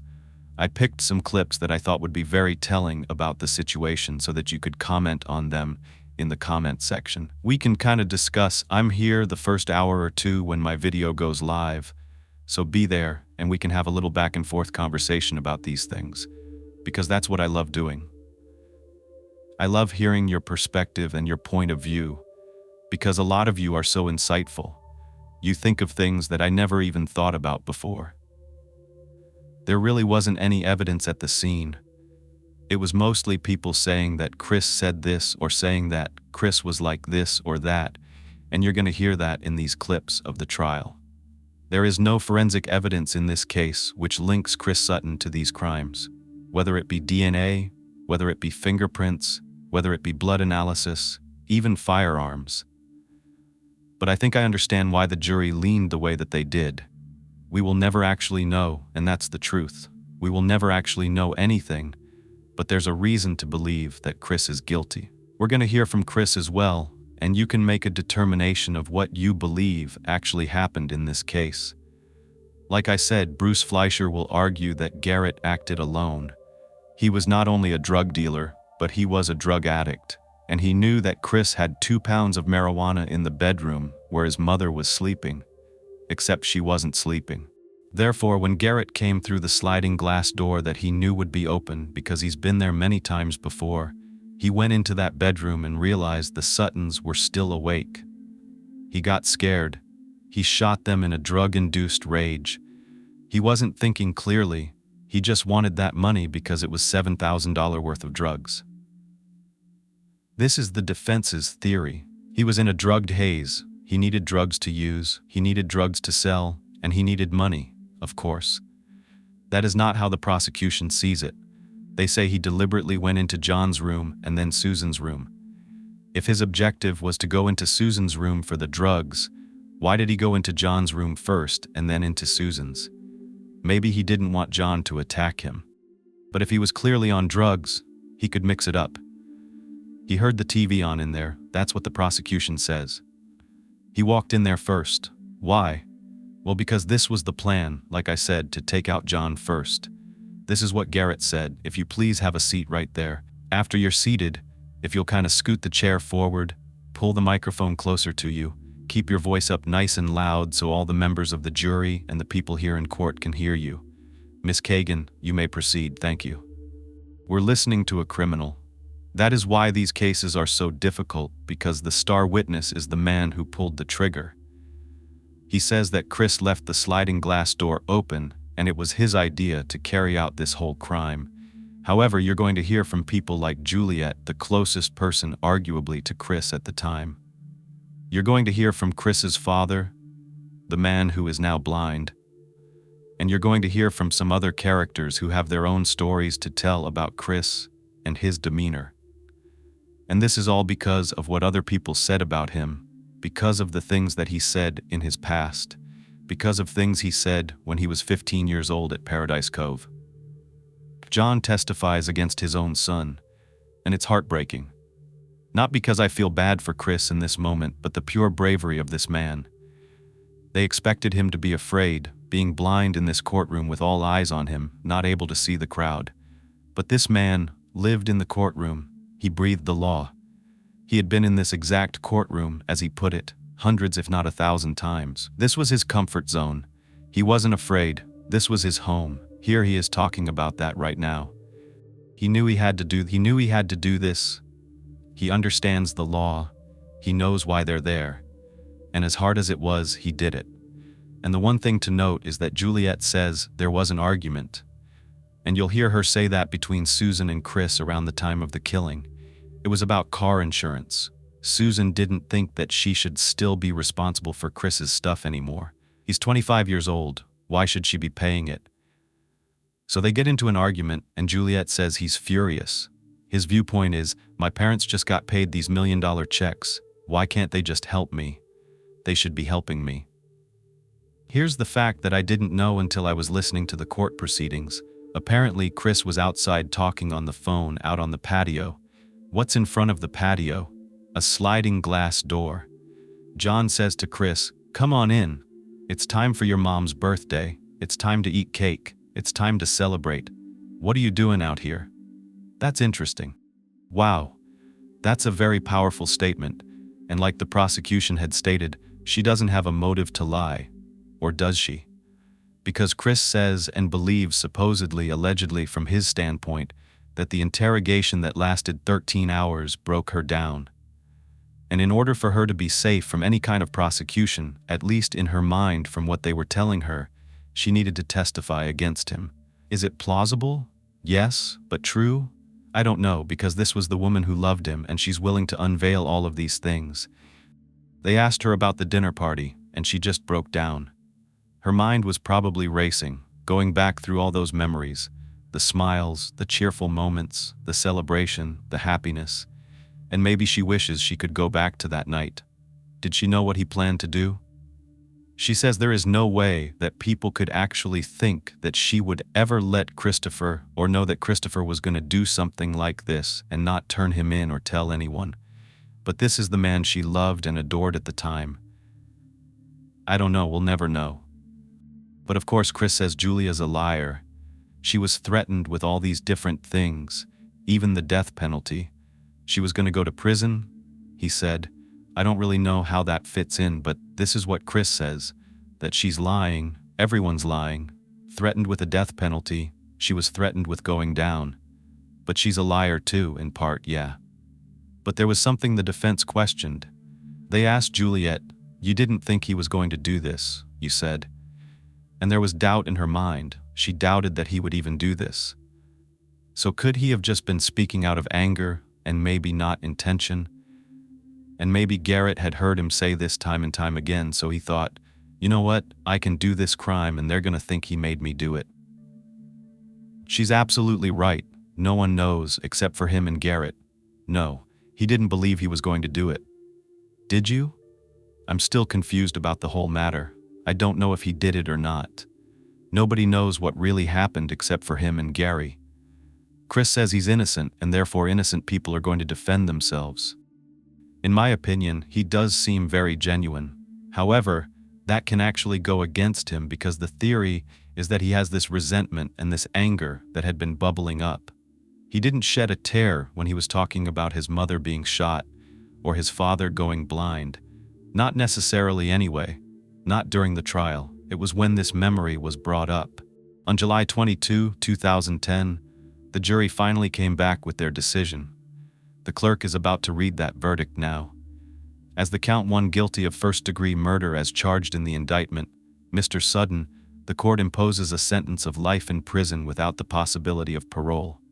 You just saw Chris's reaction. His head falls back. Guilty on both counts, first-degree murder and attempted first-degree murder. He is sentenced to life in prison without the possibility of parole. John was able to address the court, and it's sad, but this is what he had to say. Regardless of the result, this is a bad case. I lost Susan, I lost Christopher long before that. I lost my eyesight. He's right, everyone lost. Like you said, there are no winners here. Before we end, I just have to let you know how John is doing now, or at least the last time that anyone caught up with him. He has a thriving law practice again like he did before. Here's his website, here are all his accolades. And not only that, this man is determined. I think you know that by now. He had been a champion swimmer in college, and he was now swimming again. He even skis blind because he was a skier before. He learned how to ski without seeing. And best of all, in many ways, he has someone that loves him. He fell in love again, and her name is Kathy Henry. And guess what? I don't know if he was joking or not, but he says he met her on a blind date. I don't know if he was trying to be a little funny with that answer, but I'm really glad that John found someone, and they look absolutely gorgeous together. He deserves happiness. This all around is a very sad case. John is still blind, of course, but he is hoping for a miracle. He's hoping that they can find some kind of technology for him to see again. He's talked to some of the leading researchers that are working on repairing the optic nerve in eyes. They can't make any promises. They don't know if it's ever going to happen. Maybe in 5 years, maybe 10 years from now, and that could possibly be too late for John. But until then, he does what he can. He donates to the research, and he offers himself as a testimony that you can do things despite these bad things happening to you. And he's grateful for his life. Today's story is about a web of lies, greed, romance, love, lust, and loss. Some even say it's an unsolved mystery, yet many are convinced they know exactly what happened and who was responsible. I go into detail about the people in this case, their past, their childhood upbringing, and the path in life that led to these horrific events. A quick background change while I tell you this next thing. And yes, I know it's about a family, but mostly focusing on the husband and wife, Jay and Marjorie Orbin. Let me introduce you to Jay. Jay Orbin was born on September 8, 1959, in Phoenix, Arizona, to parents Jake and Joanne Orbin. Jay was their second child. Their firstborn was Jake Jr. He was 6 years older than Jay, and the Orbins lived in a very small town in Pennsylvania called Canonsburg. The family actually made the move to Arizona when Jake Jr. was only 3 because he had really bad asthma, and the doctors actually suggested that they move to a hot, dry desert climate, which is known to help with lung conditions, and specifically mentioned Arizona. The Orbin family had a good life. They lived in a nice neighborhood where the boys could enjoy playing outside, riding bikes, playing sports, and building forts, normal things that kids do. Jake and Joanne made sure to emphasize morals and family values, which is why the brothers always believed that family came first. By the time Jay was a teenager, he was already tall and had a slim, muscular build. By the time he was in his 20s, he was already 6 feet tall and over 230 pounds. He was known to have striking blue eyes and a full beard, which he kept throughout his entire life, and friends say that his brown hair was already thinning. But with Jay's good looks, he made up for it with personality. He was very friendly, generous, and very ambitious. He always had business ideas, and he really was a true entrepreneur. From a young age, he was already working in his early teens, and after graduating from Cortez High School in 1977, Jay started his very first company called Landscape Matters. He ended up bringing in more money in just 2 days than most people made in a 40-hour work week. And what started out as a small starter business ended up becoming a large company. They were actually contracted to do all the landscaping for every Motel 6 in Arizona. In just 1 year after he graduated from high school, Jay bought his very first home with his brother Jake in Mesa, Arizona. Of course, Jay wasn't finished. He decided to use that money and invest it into an Arizona comedy club called Chuckles. The reason many say he was successful in business is that he treated everyone equally. He didn't treat business as just that. It was also a way for him to form friendships. Thing really went smoothly with the investment that Jay made, so he was on to his next business venture. At this time, it was those, and tell me if you remember these because I do, it was those static globes. Remember them? I see them in the mall windows, and I always wanted them. So when you touched them, the lightning bolts would kind of migrate to where your hand touched the glass. He formed an entire business around this product, and he called it Spectral Kinetics. Things were going really well until about a year later when China began to capitalize on that design, and they took over the market. So at this point, Jay was going bankrupt. He put all of his money into that business, and it just wasn't going well.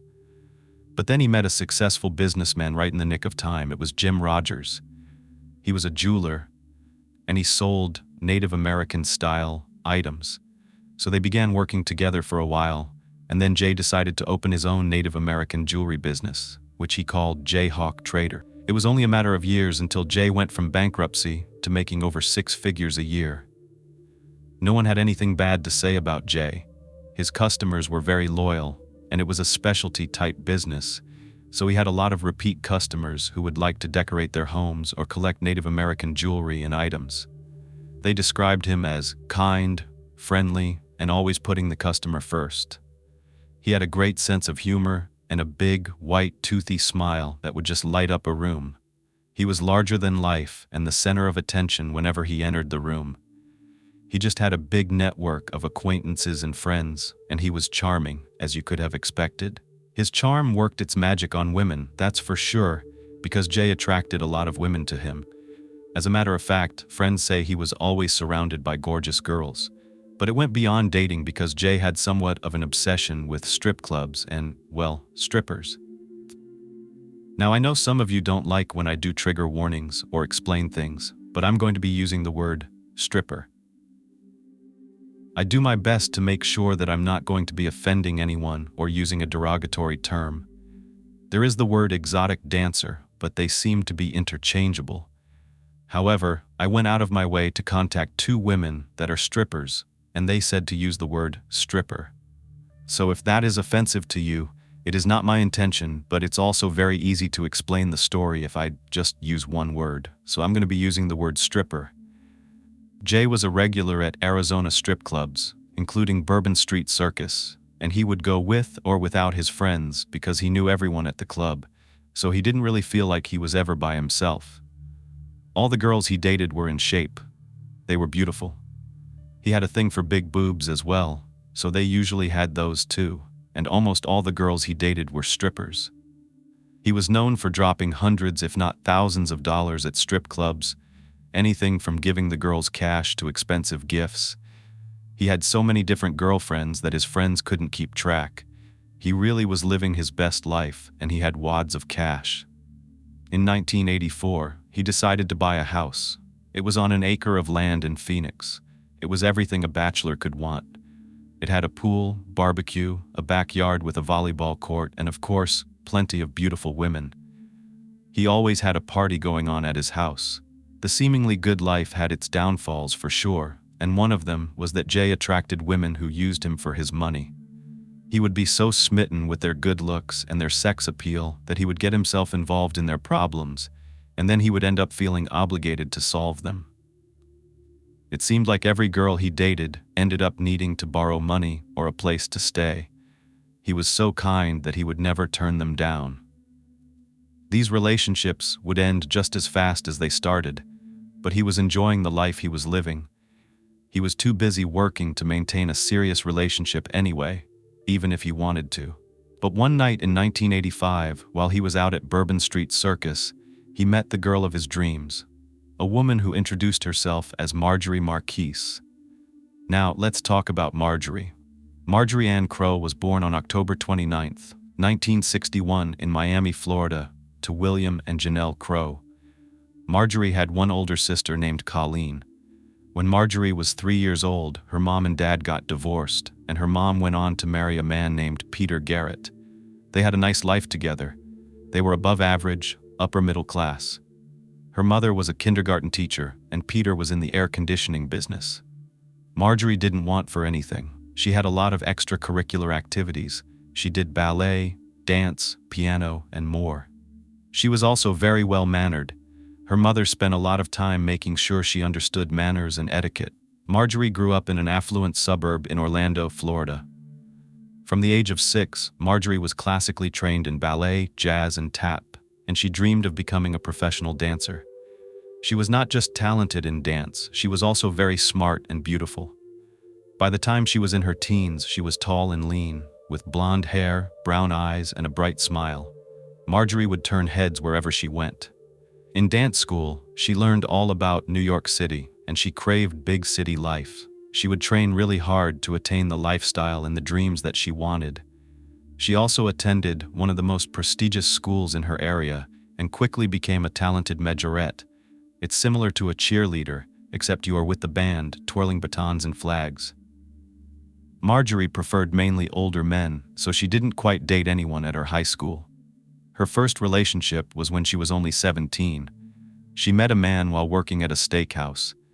He was really attractive. He was an older man, 10 years her senior. His name was Mitchell Markey. He was tall, with dark hair, a full beard and mustache, and he was very successful. He owned a motorcycle shop in the area. It was also during this relationship when Marjorie found out she wouldn't be able to have children. She was diagnosed with endometriosis. She was completely devastated. She felt empty inside and like her dreams had been shattered because she always knew she wanted to be a mother, and now that would never happen. This new reality changed the way she looked at herself and her life, possibly for the worst. She began filling the void with meaningless relationships, probably to ease the pressure of getting serious with a man who ended up wanting a family that she knew she wouldn't be able to provide.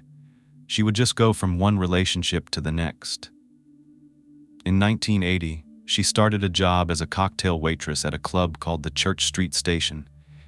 It was actually a huge tourist attraction. The cocktail waitresses would serve booze, but they would also do these little dances when they delivered the items to the patrons. She was making great money. She enjoyed her job, so she remained there for 5 years. Back when she was 19, Marjorie married for the first time. Her relationship was with Mitchell Marcus. They had become serious, and he proposed on March 28, 1981, and they were married in Orlando, Florida. Marjorie just couldn't keep a commitment. It seemed like she would be content in the honeymoon phase, but then things would just fizzle out. Anytime she would meet a better-looking man or someone that was richer, who could give her a better life, she would start a new relationship before she even ended her current one. She jumped from one man to the next with no shame whatsoever. She had very high expectations, would become bored really easily, and looked for perfection, which she could never nail down. And obviously, she wasn't perfect. She was actually known to be sweet to people's faces, but then cruel at heart and not genuine. People claimed she would put on a show and be whoever you wanted her to be to get exactly what she wanted, and her kindness was all about her and no one else. She told a friend that she was unwilling to put up with the average person. If someone disappointed her, she would throw them away. She said she could walk out of any relationship, and though it may sound cold and callous, the only person she needed to concern herself with was herself. There was one thing for certain.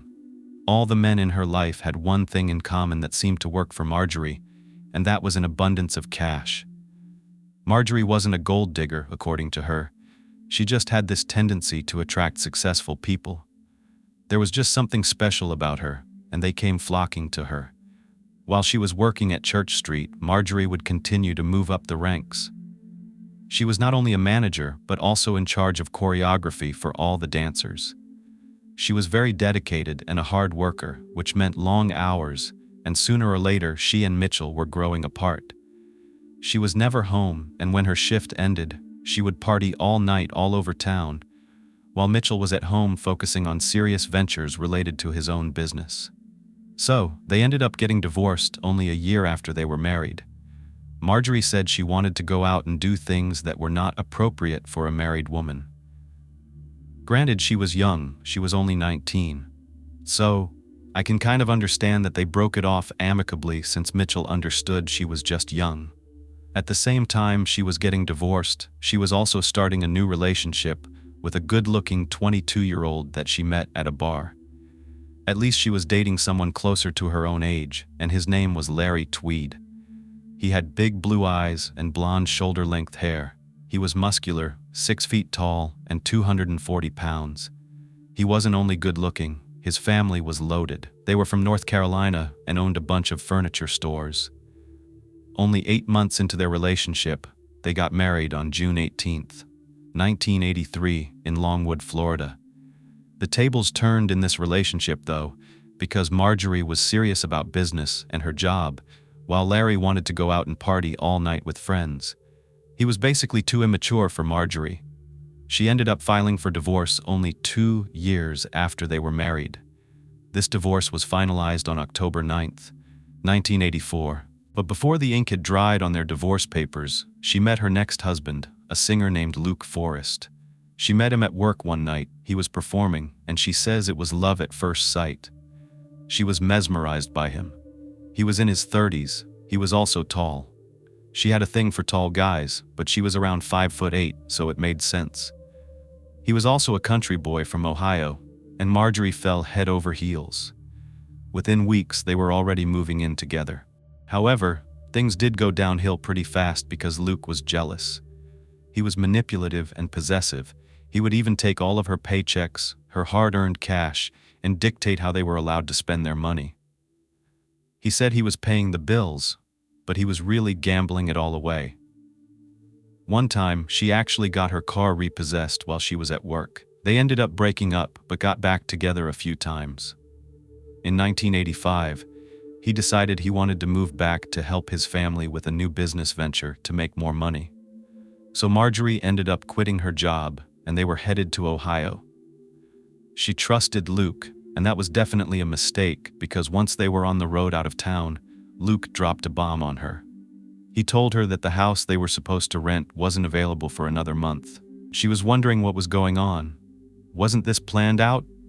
I mean, they were literally packed up. They sold everything they owned, and they were on the road.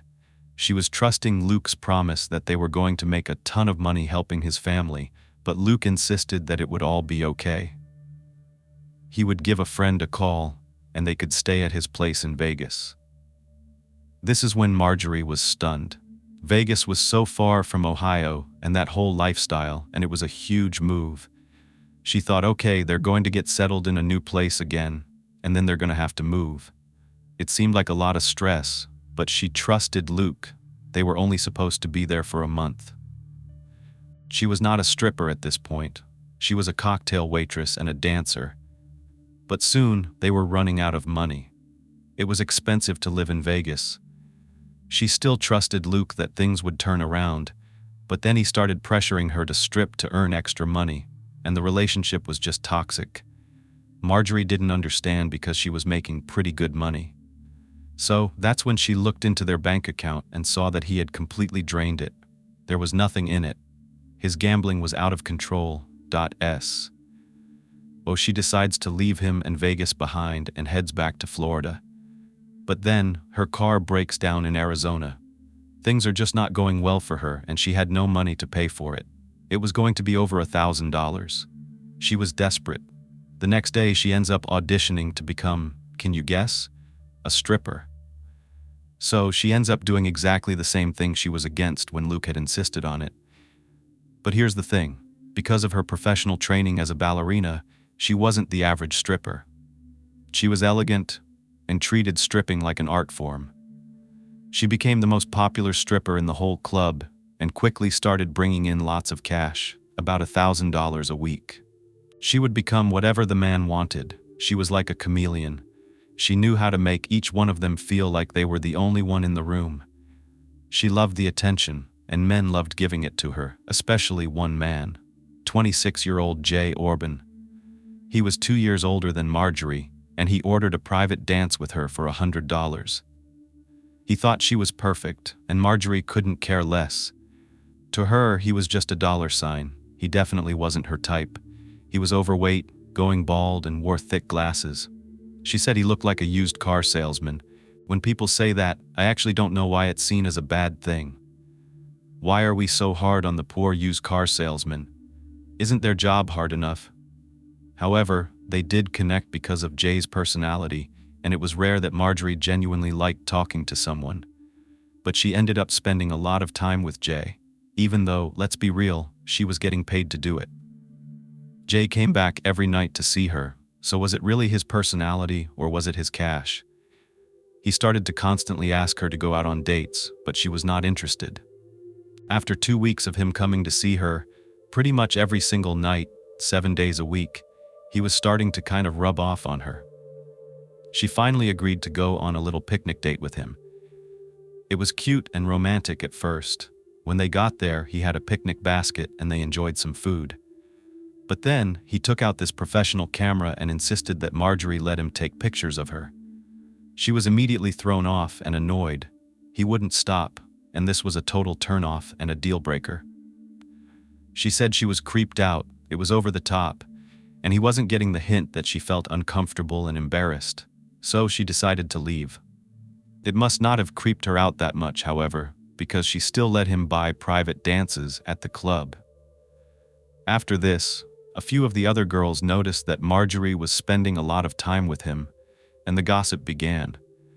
They let her know that many girls had dated him, mostly because he liked to help them out financially.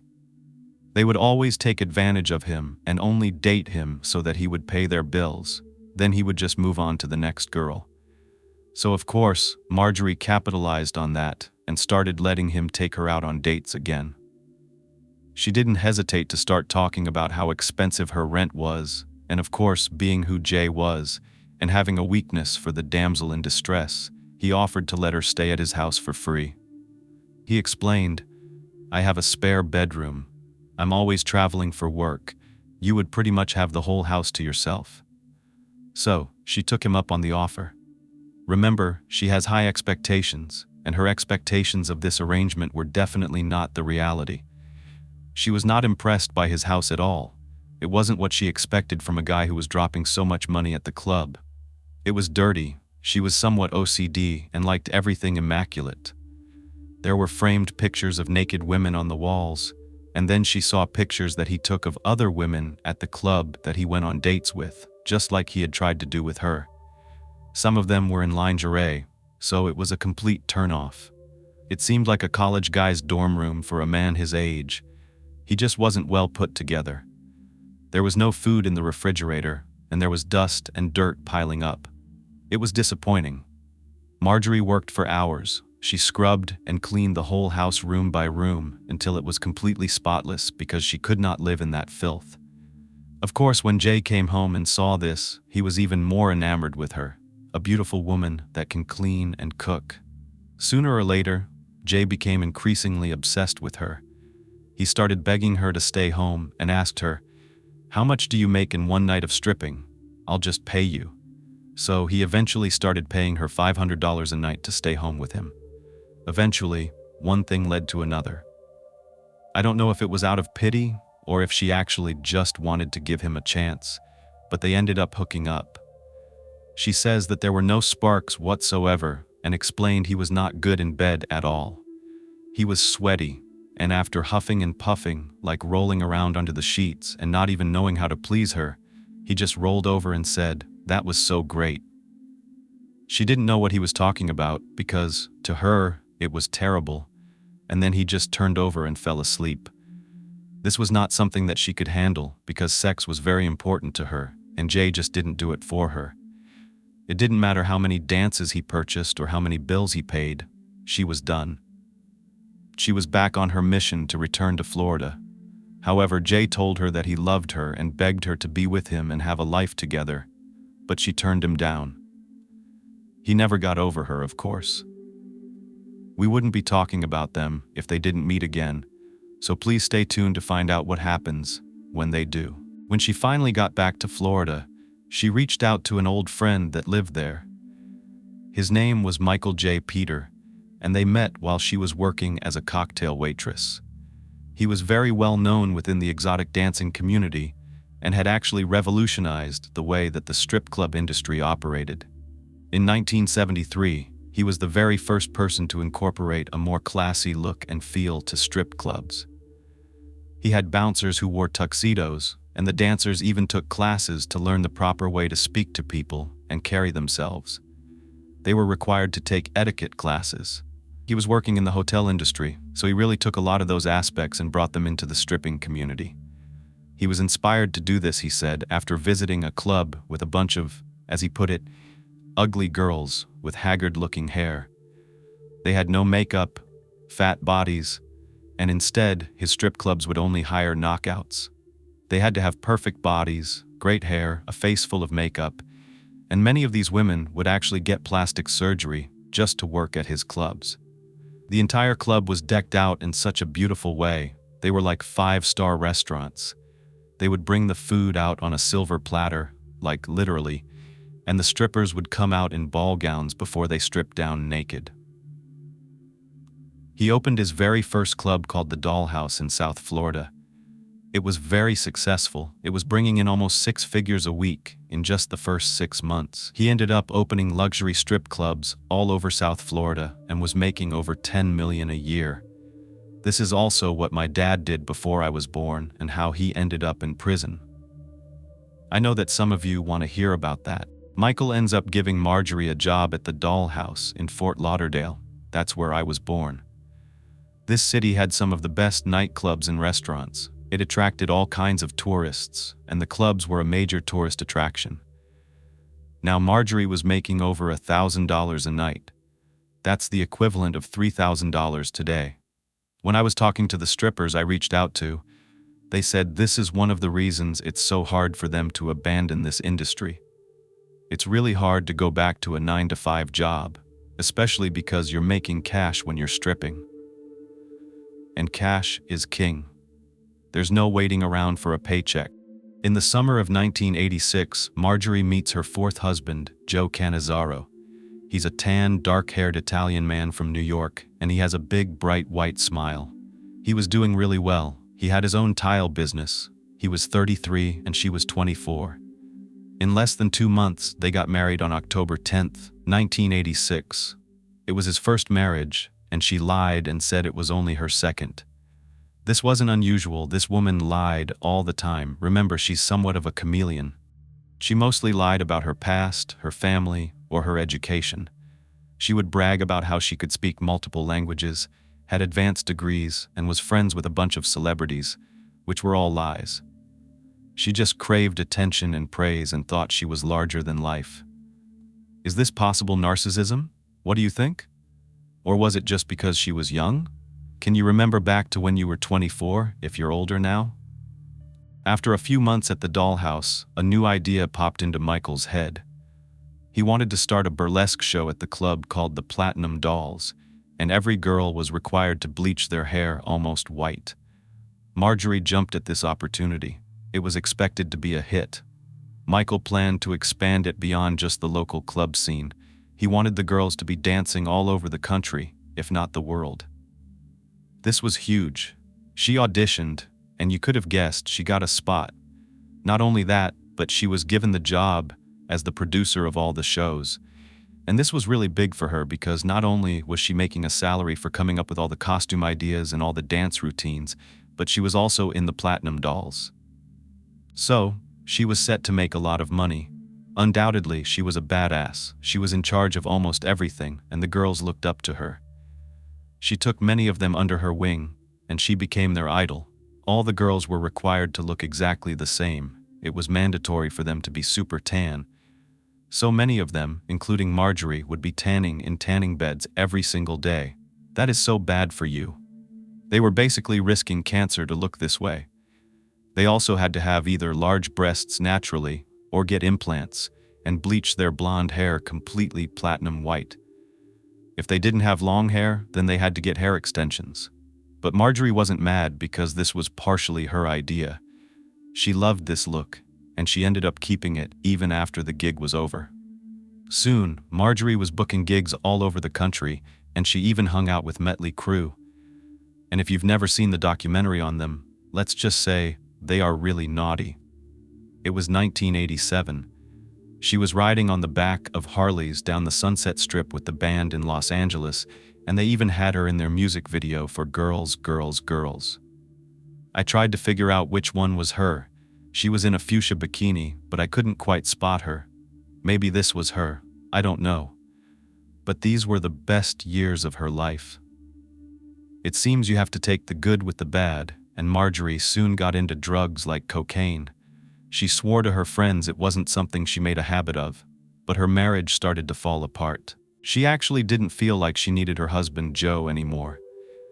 He just didn't fit into her new lifestyle. So they ended up getting divorced only 2 years after they were married, on October 19th, 1988. Just a year later, she met her fifth husband, Ronald McMahon. He was 56, and she was only 28. Ronald was attractive and rich. He owned an excavation company and had houses all over the U.S. She mostly spent time between his Florida house and his New Jersey house, but he would take her on lavish vacations every weekend. She was even driving his $80,000 Ferrari. I didn't even know they made $80,000 Ferraris. That's how much I know. He sounded like the perfect man for her. They were truly living the best life, eating at 5-star restaurants and partying with affluent people. He bought her anything she wanted at any price, expensive clothes, jewelry. He would fly her to Broadway shows on the weekends. But can you guess what happened? They got divorced only 2 years later. Are you seeing a pattern? This 2-year thing keeps going. It's definitely a thing with Marjorie. This was when Michael J. Peter started to pursue her. Remember him? He was responsible for changing her life. He was the owner of all the clubs and the platinum dolls, so not only was he her boss, but now he wanted to be her lover. It was perfect because they were both single for the very first time since they had met, and it wasn't too long before they got into a serious, committed relationship. Marjorie moved into his mansion, and now she was truly living an extravagant life. If she wasn't already, she had experienced so much with other men, but I'm telling you, she really upgraded this time. They lived a life of complete luxury, indulging in anything they wanted, vacationing in the Caribbean on private chartered yachts anytime they wanted. I find all this so interesting, and that's why I'm going into detail. They were partying in France, going to events like the Cannes Film Festival, and Marjorie got anything she wanted. Expensive, over-the-top fur coats, jewelry with huge heavy diamonds on her neck, anything flashy that made her stand out. The couple was also featured on a popular TV show called Lifestyles of the Rich and Famous.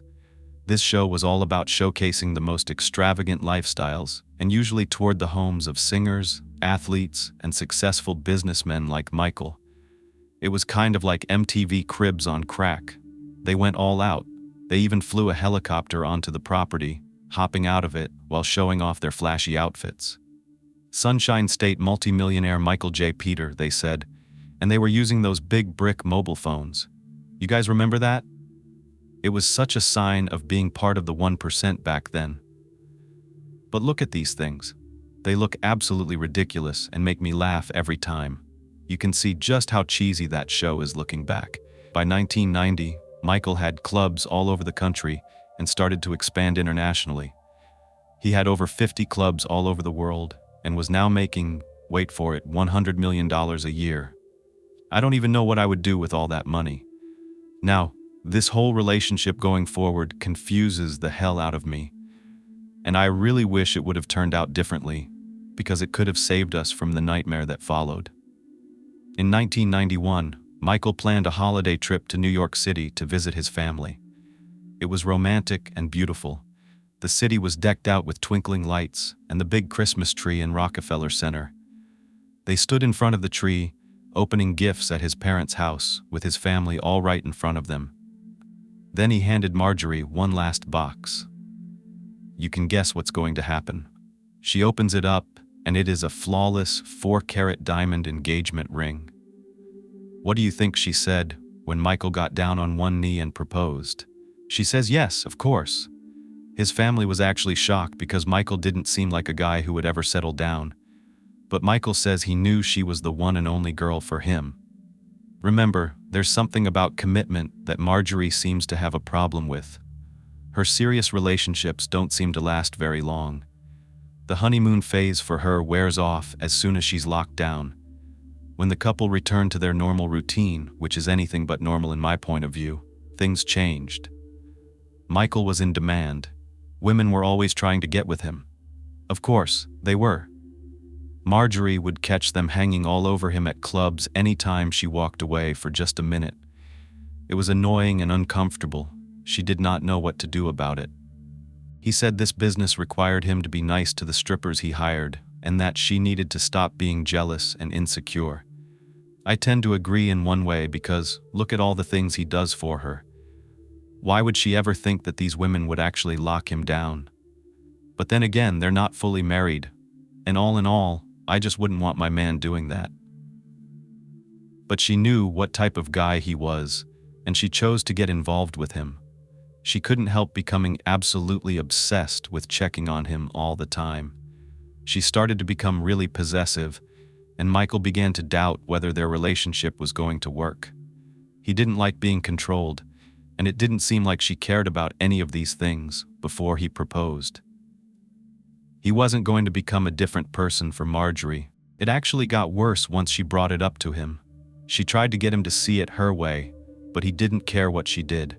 She could strip down naked in front of another man. That was her job, remember? So, it seemed like this was going to be a one-way street.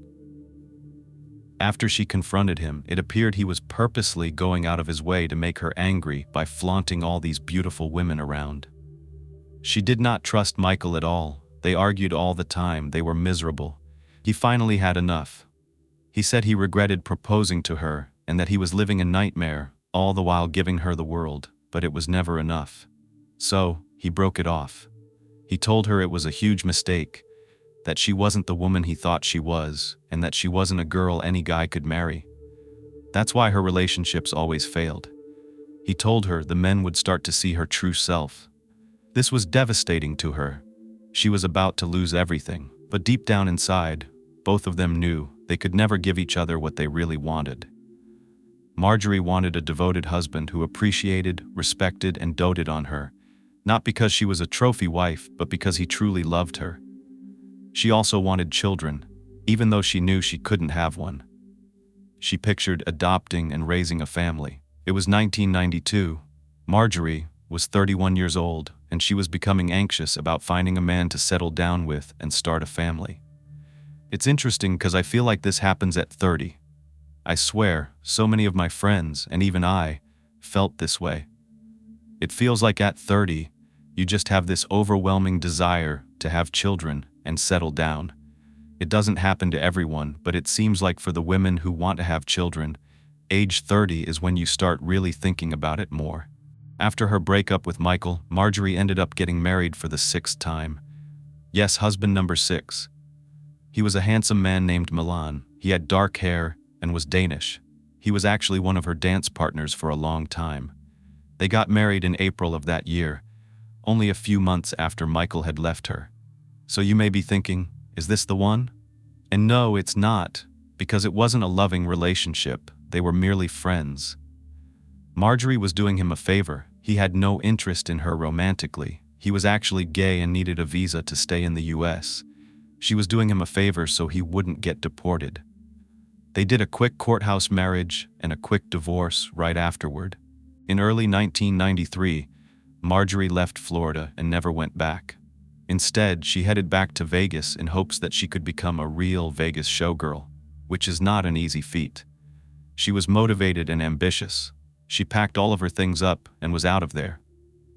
Being a Vegas showgirl is not an easy job. It requires girls to be in the best physical shape possible. It's a professional dancing job that requires you to spend several hours a day, every day, dancing and practicing. You must have endurance and stamina. Plus, Vegas showgirls have to get on the scale every single week and get weighed, and if they gain weight, they can get thrown out of the show. The auditions are brutal. You have to be able to accept failure and rejection. Marjorie had no choice. She had to get this job because no one was supporting her anymore. Well, Marjorie was lucky, and she was talented. She landed a job at Club Paradise. This was somewhat of a dream for her.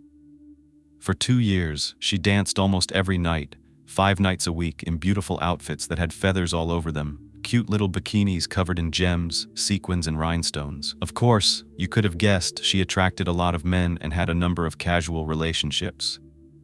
But by 33, she was dying to settle down and have true love in her life. She had never been a real housewife, though she loved her party life. She had been there and done that. She had never been a devoted wife who cooked meals and sat down to eat as a family in a cozy home, and overall had someone to share her life with. But what she really wanted, and what was always on her mind, was a baby. You always want what you can't have. Something strange happened that threw Marjorie a complete curveball. One afternoon in 1993, her phone rang, and she didn't recognize the voice on the other end. But it was one of her long-lost lovers, Jay Orbin. His business at Jayhawk International was thriving, keeping him really busy. Unlike Marjorie, Jay had never been married. But get this and tell me whether you think this is creepy or maybe just over the top. Maybe it's love or lust. But for the last decade, Jay had been looking for Marjorie. He would go through phone book after phone book every time he got a new one delivered. For those of you that are younger, we didn't have a way to look people up. Instead, a big yellow or white thick phone book would be sent to your home, listing everyone by name. Yeah, and they also hung for payphones, which I'll show you.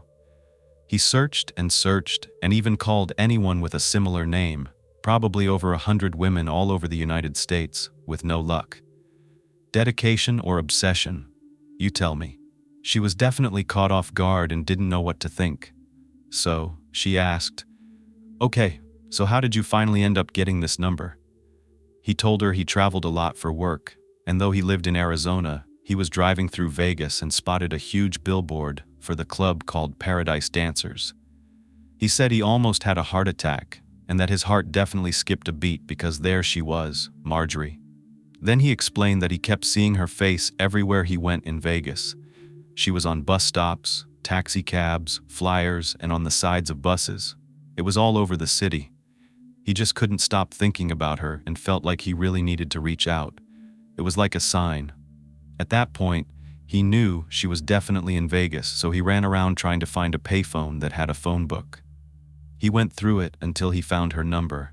He even mentioned that he ripped out the entire page and kept it as a keepsake. By the way, he ended up keeping this page in his wallet for the next decade. Wow, he asked if she remembered him, and after jogging her memory, she vaguely recalled his name. She was kind of shocked to hear from him, though, especially finding out he went through all that trouble for a woman he went on a handful of dates with and only slept with one time. Jay asked if she would like to meet up for a drink, and Marjorie, feeling bad for him after all he'd gone through, agreed to meet him that night at a bar called Rio. Marjorie didn't know what to expect. She knew she hadn't found Jay attractive 10 years ago, so she wondered if he had changed for the better. She felt like she had. She was in the best shape of her life. As soon as he saw her, he told her how beautiful she was, even prettier than before.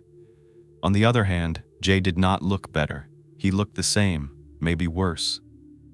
He appeared to be a typical salesman, according to her, with cowboy boots and a big rodeo belt. He was heavier than before, and she wasn't impressed, but she wanted to be kind. After a while, though, she realized that both of them had matured a lot and that they wanted similar things in life. They ended up talking all night until the early morning. Jay had to return to Arizona, but they kept in touch over the next 6 months. Their relationship became more than just friendship. Marjorie thought this might be a way to live out her dreams of having a family, so she planned a trip to see him. At this point, he had been to Vegas a couple of times to see her, so it was her turn.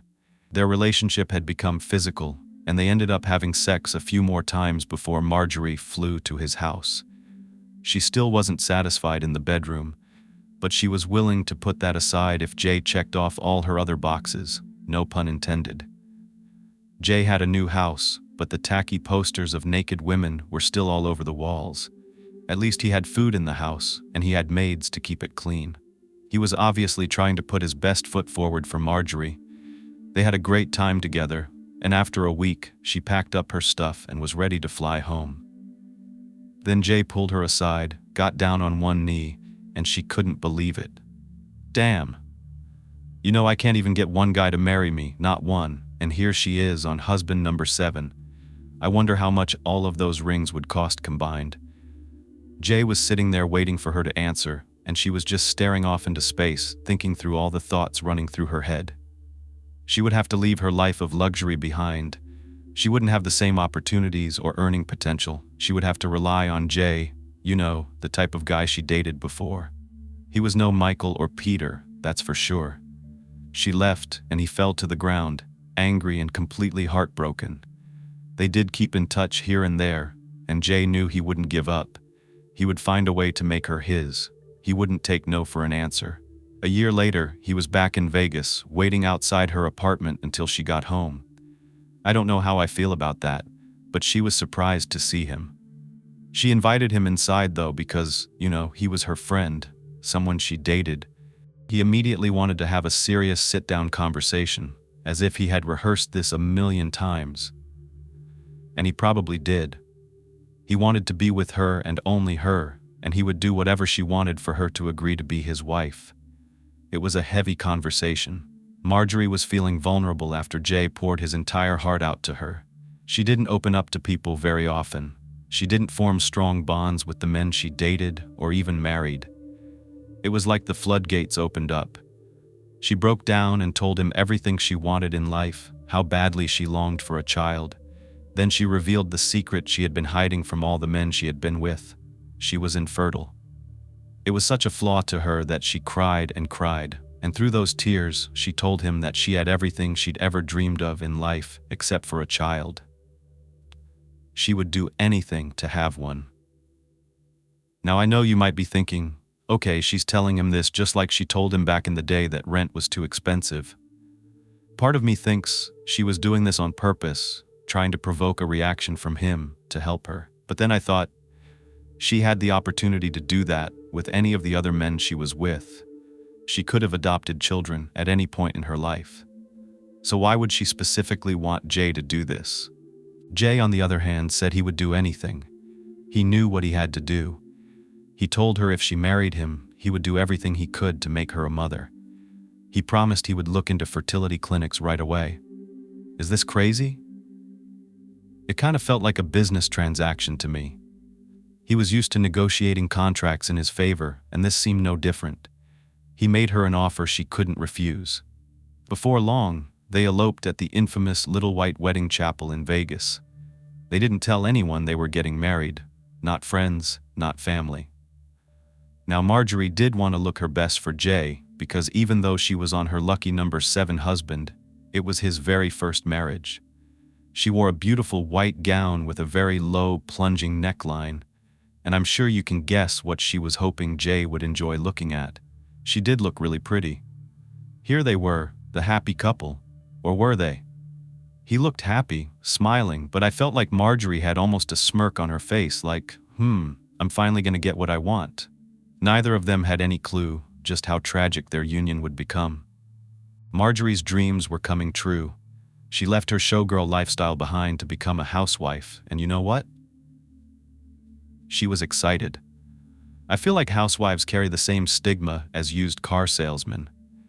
I've never thought of being a mom and a housewife as something negative, as though it comes off like a cop-out. Taking care of a household, cooking, cleaning, organizing, raising children, taking care of pets, is truly more than a full-time job.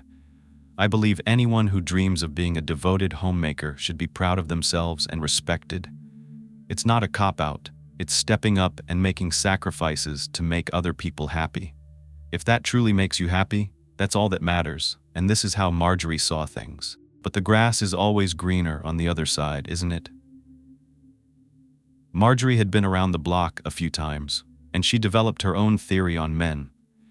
I think we could trust her on this because of everything she's experienced. She was practically an expert on men and how they think. Her theory was called the pendulum theory. On one side of the swinging pendulum were the guys who were super successful and rich, but they had bad personality traits and habits that they wouldn't break for any woman. They were stuck in their ways, too powerful to make compromises, used to getting what they wanted. On the opposite side were the guys closer to the bottom, kind of like on the upswing, who weren't full of themselves. Someone like Jay was easier to control. They were willing to change because they were desperate to get what they wanted. Things were not just handed to them. It was obvious that Jay was over the moon in love with Marjorie, and she knew it.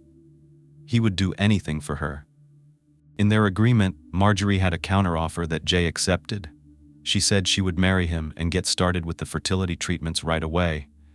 But if she wasn't pregnant in 2 years, she would be allowed to divorce him. No fighting, no contesting, no hard feelings. That was the deal. I try to keep an open mind, and in a way, I can understand this somewhat. I'm not saying I agree, I'm just saying I understand. She was around 34 years old at the time, and 35 is seen as high risk for pregnancy. So if it didn't happen for her by 36, she had to move on. I guess that's also shocking. She was pretty much in this just for the baby. But Jay knew it, so that was his choice. No baby, peace out. They began the treatments, hoping for the best. Jay spared no expense. They went to the very best and most expensive clinics with world-renowned fertility specialists, starting with in vitro fertilization. I don't know much about fertility treatments, but from what I've seen, this process is intense and painful. Marjorie had to be injected with syringes every single day, multiple times a day, and there were bruises all over her body. She was sick to her stomach and completely miserable, but she did not give up. This woman had 7 surgeries to try to be successful, and each one came with its own set of complications. She went through hell. One time she had to be rushed to the emergency room because they had to drain liquid from her abdomen. The medications were making her depressed, and she faced one failure after another. They were not getting pregnant. Jay had already paid out over $100,000 for the treatments. It was paying off, though, in another way, because during this trying time, Marjorie began to get closer. Today she opened up. She was becoming more loving towards him. She appreciated him for who he really was, and she realized he was so patient and kind. He would come to her aid at any time, day or night. He would hold her, comfort her, even cancel meetings and business trips to go to every single appointment, and she loved him.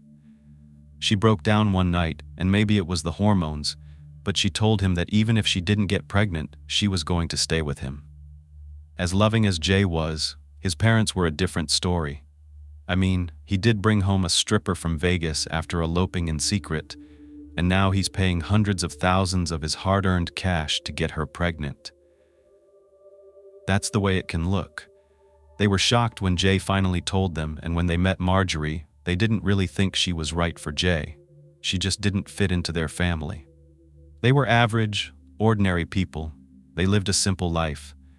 They didn't like how much money Jay spent on Marjorie and how she was just dolled up all the time. It was like she was performing on stage, with a full face of makeup to go to a casual lunch or at the grocery store. Joanne, Jay's mother, thought she was shallow, materialistic, and self-absorbed. She didn't want anything to do with her, and I felt kind of sad because she hadn't really given Marjorie a chance. She didn't really know her. She was pretty much basing this on Marjorie's looks. I can also see why Jay's mother was put off by her.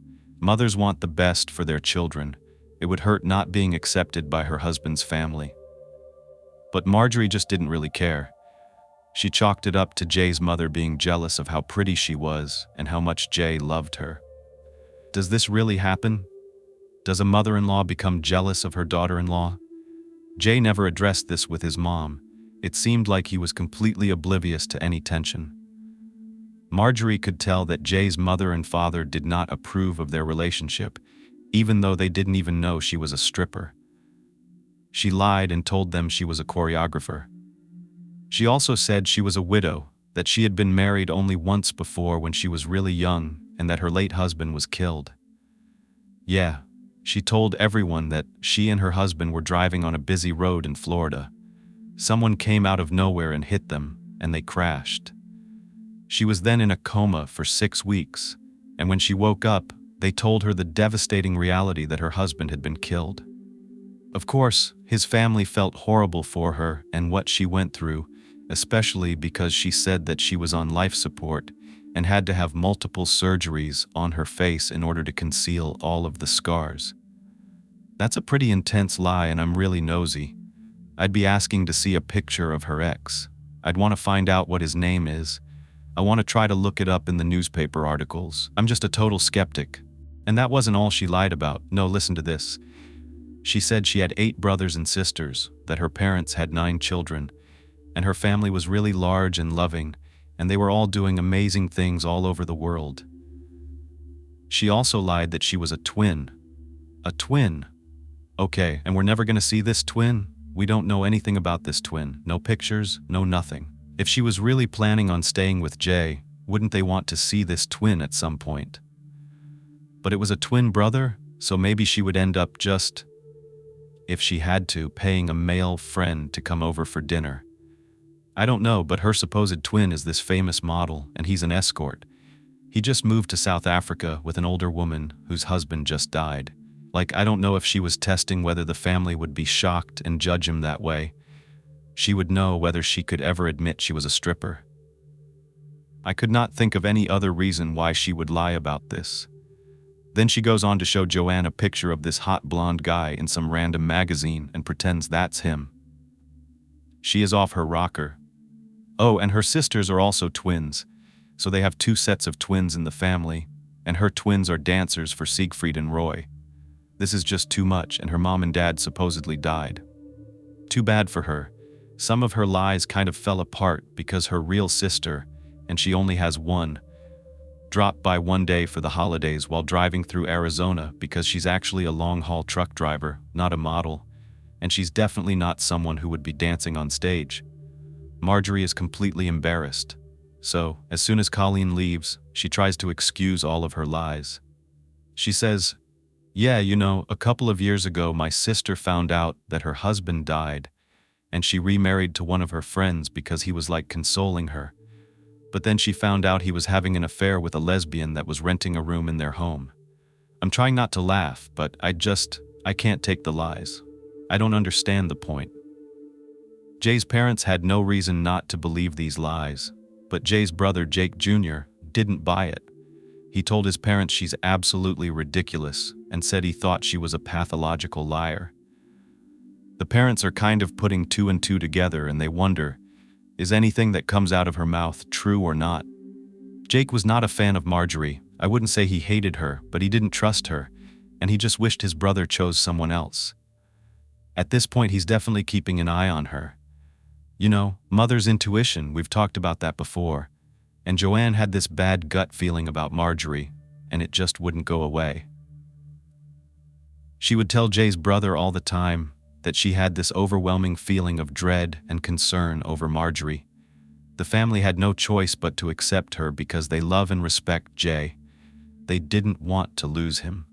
His friends did the same thing. They didn't approve of Marjorie, but at the same time, they knew how much Jay loved her. Not to mention, from the outside looking in, they seemed like a very happy couple. To her credit, anyone can appreciate someone that cooks, cleans, remodels the house, organizes, does all the housework, and looks gorgeous while doing it. It's like someone's dream girl. She would even go so far as to bring Jay a warm towel right out of the dryer the minute he stepped out of the shower. I wish somebody would do that for me. In turn, he took care of all the bills. Jay's friends said they were embarrassed by her. They would go on outings, and she would dress over the top. Then, people would stare when she was wearing really revealing clothes. Some of Jay's friends' wives didn't want to go out with them anymore because of the way she looked. And that kind of bothered me because there's nothing wrong with her wearing that. You're an adult. Wear what you want. But don't feel bad for Marjorie because it didn't matter to her. She was not even a little bit interested in forming friendships with Jay's friends. She became quite possessive over Jay. She wanted him to dote on her, and her only. She told him his friends were annoying and useless and pretty much a waste of his time. His time was better spent on her. Of course, Jay listened. He didn't want anything to happen. He was desperate for their marriage to last. Sooner or later, it seemed like Jay had distanced himself from all of his friends, which is sad. Instead, he would be helping Marjorie with DIY projects. That was her new thing all over the house. She took classes at Home Depot while he was, on the road at work, and learned how to do everything herself: landscaping, plumbing, painting. She transformed their entire home. Jay was more than happy to fund all of her projects, and he was also willing to make sure she always looked good. She had to have her hair extensions, a tanning bed in their house, permanent makeup, and all kinds of procedures to keep her looking youthful. It didn't stop there. Can you imagine having over 50 Louis Vuitton bags? That was just one style, one brand. She had them for every occasion, and every time Jay would come home from his trip, he either had a designer purse waiting for her or expensive jewelry. So let's get back to the baby. Guess what? After months and months of trying, Marjorie's dream finally came true. She was 34 and pregnant. The couple was over the moon, and I'm happy for her. After all those treatments, I feel for her. That's tough, and now she's finally going to be a mom. As her belly got bigger, she got happier and happier. She was one of those women who loved being pregnant. She would look down at her belly, and her face would just light up. She talked to the baby all the time. She was already decorating an entire nursery and couldn't wait to meet her baby boy. Just look at the decorations in this room. It's beautiful. It's kind of extravagant, but beautiful. Noah Jacob Orbin was born on August 26, 1996, and Marjorie finally got to hold her biggest accomplishment in her arms. He was the cutest thing. He had blonde hair and brown eyes like his mom, and he had Jay's smile. Jay was so excited to be a dad. He would tell anyone that was around him that he had a son. And if you think about it, this also meant Marjorie was not going to leave. Even though she had promised him she would stay if she didn't get pregnant in 2 years, I kind of have a feeling she would have broken that promise. But now here they are, Mr. and Mrs. Orbin and baby Noah. Noah became Marjorie's world. She lived for him. He was her miracle baby. Jay wanted to be around more for Marjorie and Noah, so he decided to stop doing the traveling for wholesale and lease a space for Jayhawk right near their home. The retail lease was for 3 years, but unfortunately, the retail business didn't do well. He had to have his mom end up working there because he had to go back on the road to do the wholesale side. He was losing a lot of money at this time, and he never told Marjorie. He worked really hard, and several years later, his business was growing and growing. Marjorie was living the life she always wanted. She and Jay didn't have a great sex life, but they did have a strong bond as partners. They agreed to be the best parents they possibly could for Noah. Marjorie wanted this because the truth is she didn't have a close family at all. Her parents were always busy, and she never felt loved. She wanted Noah to have what she didn't. This is one of the reasons why she was adamant about documenting his childhood. So, she insisted that Jay buy her a very nice video camera for home movies, and they were always taking them along with a ton of family photos, which I will be showing you. What does the owl say, and all the animals? This was also to make sure that Jay didn't miss anything when he was away, the milestones, that kind of thing, to ensure he was always staying in touch. When Jay was on the road, he would call every single night to talk to Marjorie and Noah, and he never missed a night. He did the same thing with his mother. As years went on, Jay and Marjorie started to drift apart. They were on very different schedules and were living 2 different lives. They were still together for holidays and pictures, and as you can see, they looked really happy, but they just weren't connected. They didn't have sex anymore, and Marjorie had no desire for sex because, according to her, he did not know how to please her. I'm sitting here thinking to myself, why not open up? Why not tell him the things you like? It's an important part of bonding in a relationship. I mean, I've done it. There's nothing to be ashamed of. Sadly, Marjorie didn't even show Jay affection. He was starved for attention, and all Marjorie's attention went to Noah. "Mommy, you're welcome, sweetie." Marjorie was by herself a lot of the time, and as Noah got older, he started to be more of a handful. He would never sit still. She couldn't really take him anywhere. She felt he was out of control, so she goes to a doctor and puts him on Ritalin. She also enrolls him in karate classes to get some of his energy out. Noah really excelled in karate. Marjorie never missed a practice or a tournament, and she never took her eyes off of him. She also became obsessed with Noah winning these tournaments, and soon was entering him into them all over the state. She would spend hours bleaching and re-bleaching his uniform. It had to be the whitest shade of white. She would even press it so that there was not one wrinkle in it. She pushed him to look and perform his best. He was winning tournament after tournament, and he had trophies all over his bedroom and all over the house. The parents at the karate studio were all friends, and they adored Marjorie. She was the perfect mom as well as a seamstress. The other parents would give her their children's uniforms so she could sew the patches on. She was especially connected to this one mom named Sharon. Sharon was a striking woman, tall, thin, and gorgeous, just like Marjorie. She liked to wear a lot of makeup and skimpy outfits to show off her body. Sooner or later, they became best friends. Marjorie even confides in her about her real life. She still tells lies, though, because she told her she had degrees in psychology and law, just like me. But I'm not lying. She never went to college, but she did graduate from high school. Sharon did notice some questionable things about Marjorie, though. She was very possessive over Noah. She wouldn't let anyone babysit him, even though she babysat Sharon's kids. She wouldn't let him out of her sight, and she wouldn't dare let anyone watch him, feed him, or touch him. Sharon also noticed that Jay was the opposite. She thought he was easygoing and kind, and a really nice guy.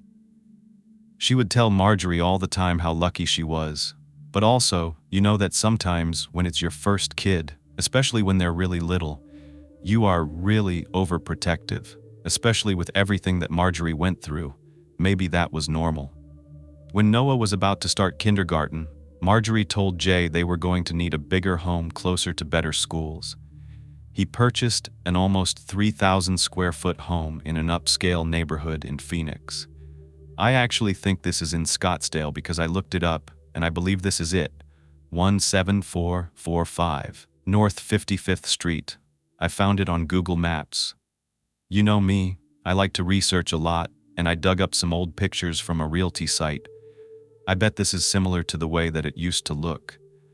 It says it was sold for $335,000 in 2009. Here's what the neighborhood looks like now. It seems like a nice neighborhood, all the cookie-cutter type houses. I just keep thinking to myself, this is such a far cry from the life of luxury Marjorie once had, and she was back to her DIY and home renovation. She refused to hire anyone. She liked the challenge, maybe the control. So she bought a ton of concrete and constructed a white wrought iron fence around the pool so that Noah wouldn't fall in. You think this is the same fence? I'm going to jump to 2004, the year that everything changed for the Orbin family in the worst way. No one could have imagined what was about to unfold on August 26, 2004. They threw Noah an 8th birthday party at Dave & Buster's. They invited all his friends, and they had such a great time. But the next day, he had to get back to business as usual, and he was planning to leave on a road trip to Florida. So, the very next day, Friday, August 27th, Jay packed up his green and tan Ford Bronco to get ready to leave for a 3-week trip. He also grabbed his .38 pistol and slid it into the holster. He picked up his briefcase that he always took with him on every business trip. The type of sales that he conducted were sometimes risky. He ran into new people that were strangers. He didn't know them, and he was very big on being able to plan ahead and protect himself. He always brought several weapons with him, and he never told anyone the exact route he was taking. The 3-week trip was going to be long. He planned to stop at a number of locations in different states, from Arizona all the way to Miami.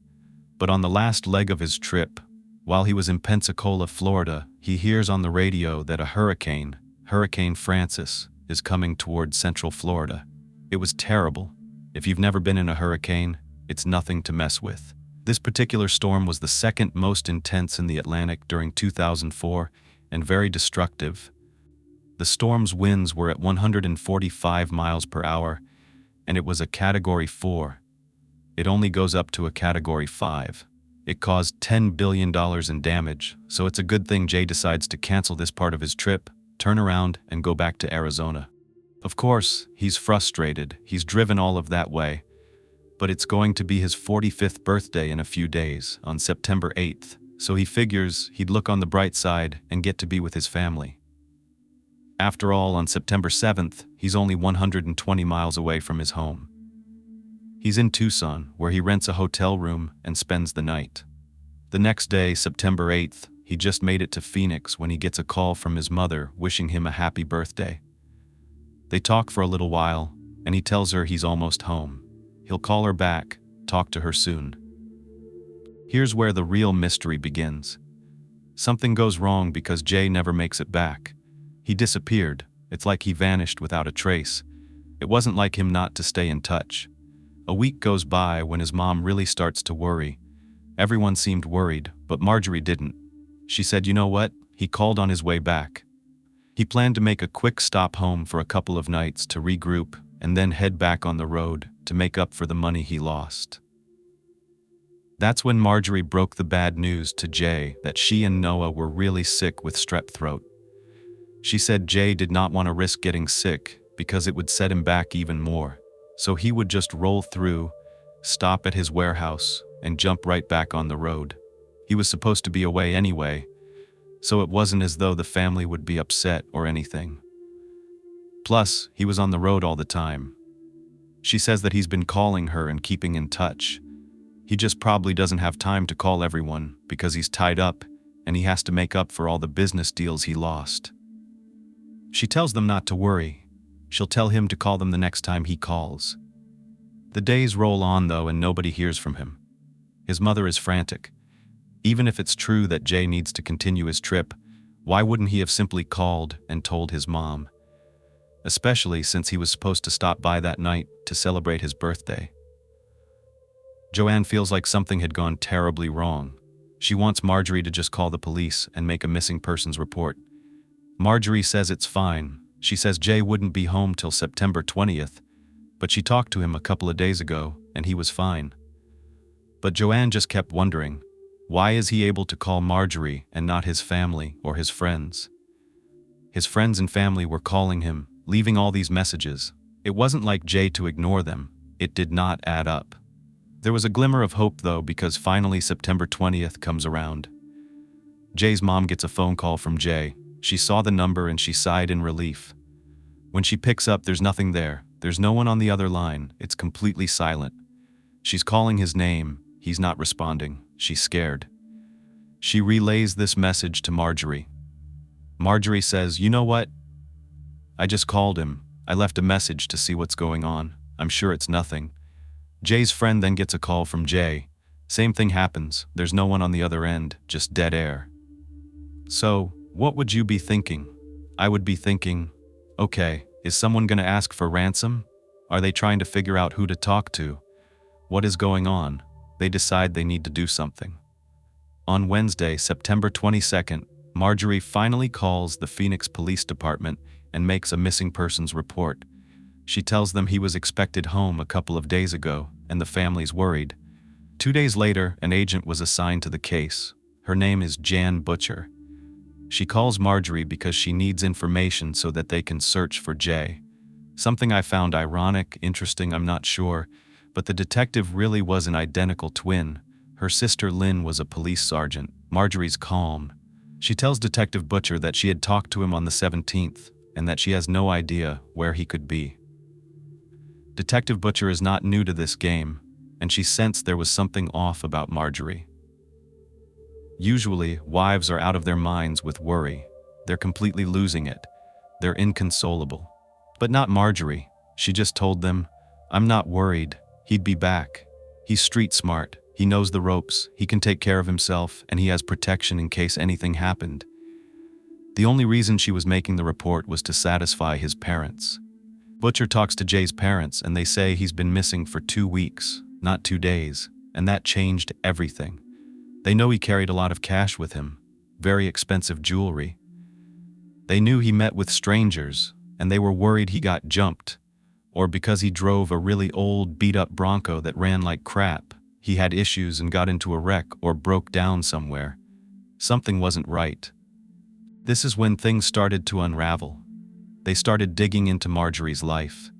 They begin by contacting some of Marjorie's friends, and there really weren't many.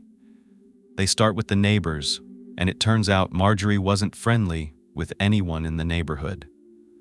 As a matter of fact, the last time they were trick-or-treating, her and Noah bumped into one of the neighbors. The neighbor asked, "Oh, where's Jay?" And Marjorie said, "And I can't believe this, he was too obese to go with them. He wouldn't be able to make it around the neighborhood." The neighbor was shocked. She knew Jay, she met him. He didn't look obese to her, and he definitely didn't look like he was unable to walk around the block. He was around 280 pounds at his heaviest, and yes, he did indulge in fast food a lot, but he certainly wasn't disabled.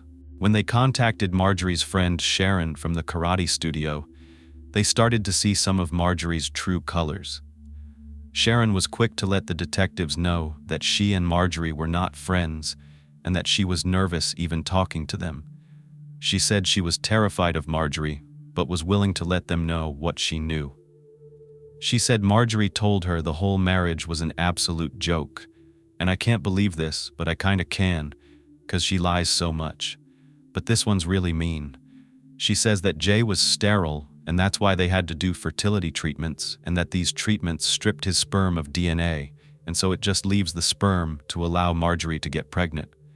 So Noah really didn't have Jay's DNA? Do people really believe this crap?